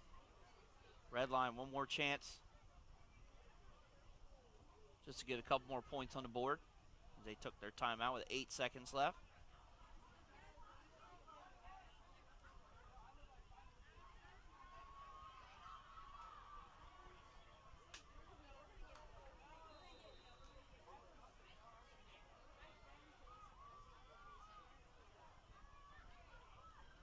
Budger back. Steps up in the pocket, runs, and he's going to run in for a touchdown. As time runs out on the clock, Redline will put another 6 on the board and make the official score 42-18. And I don't know if they're going to let them do the extra point or not. I'm sure they will.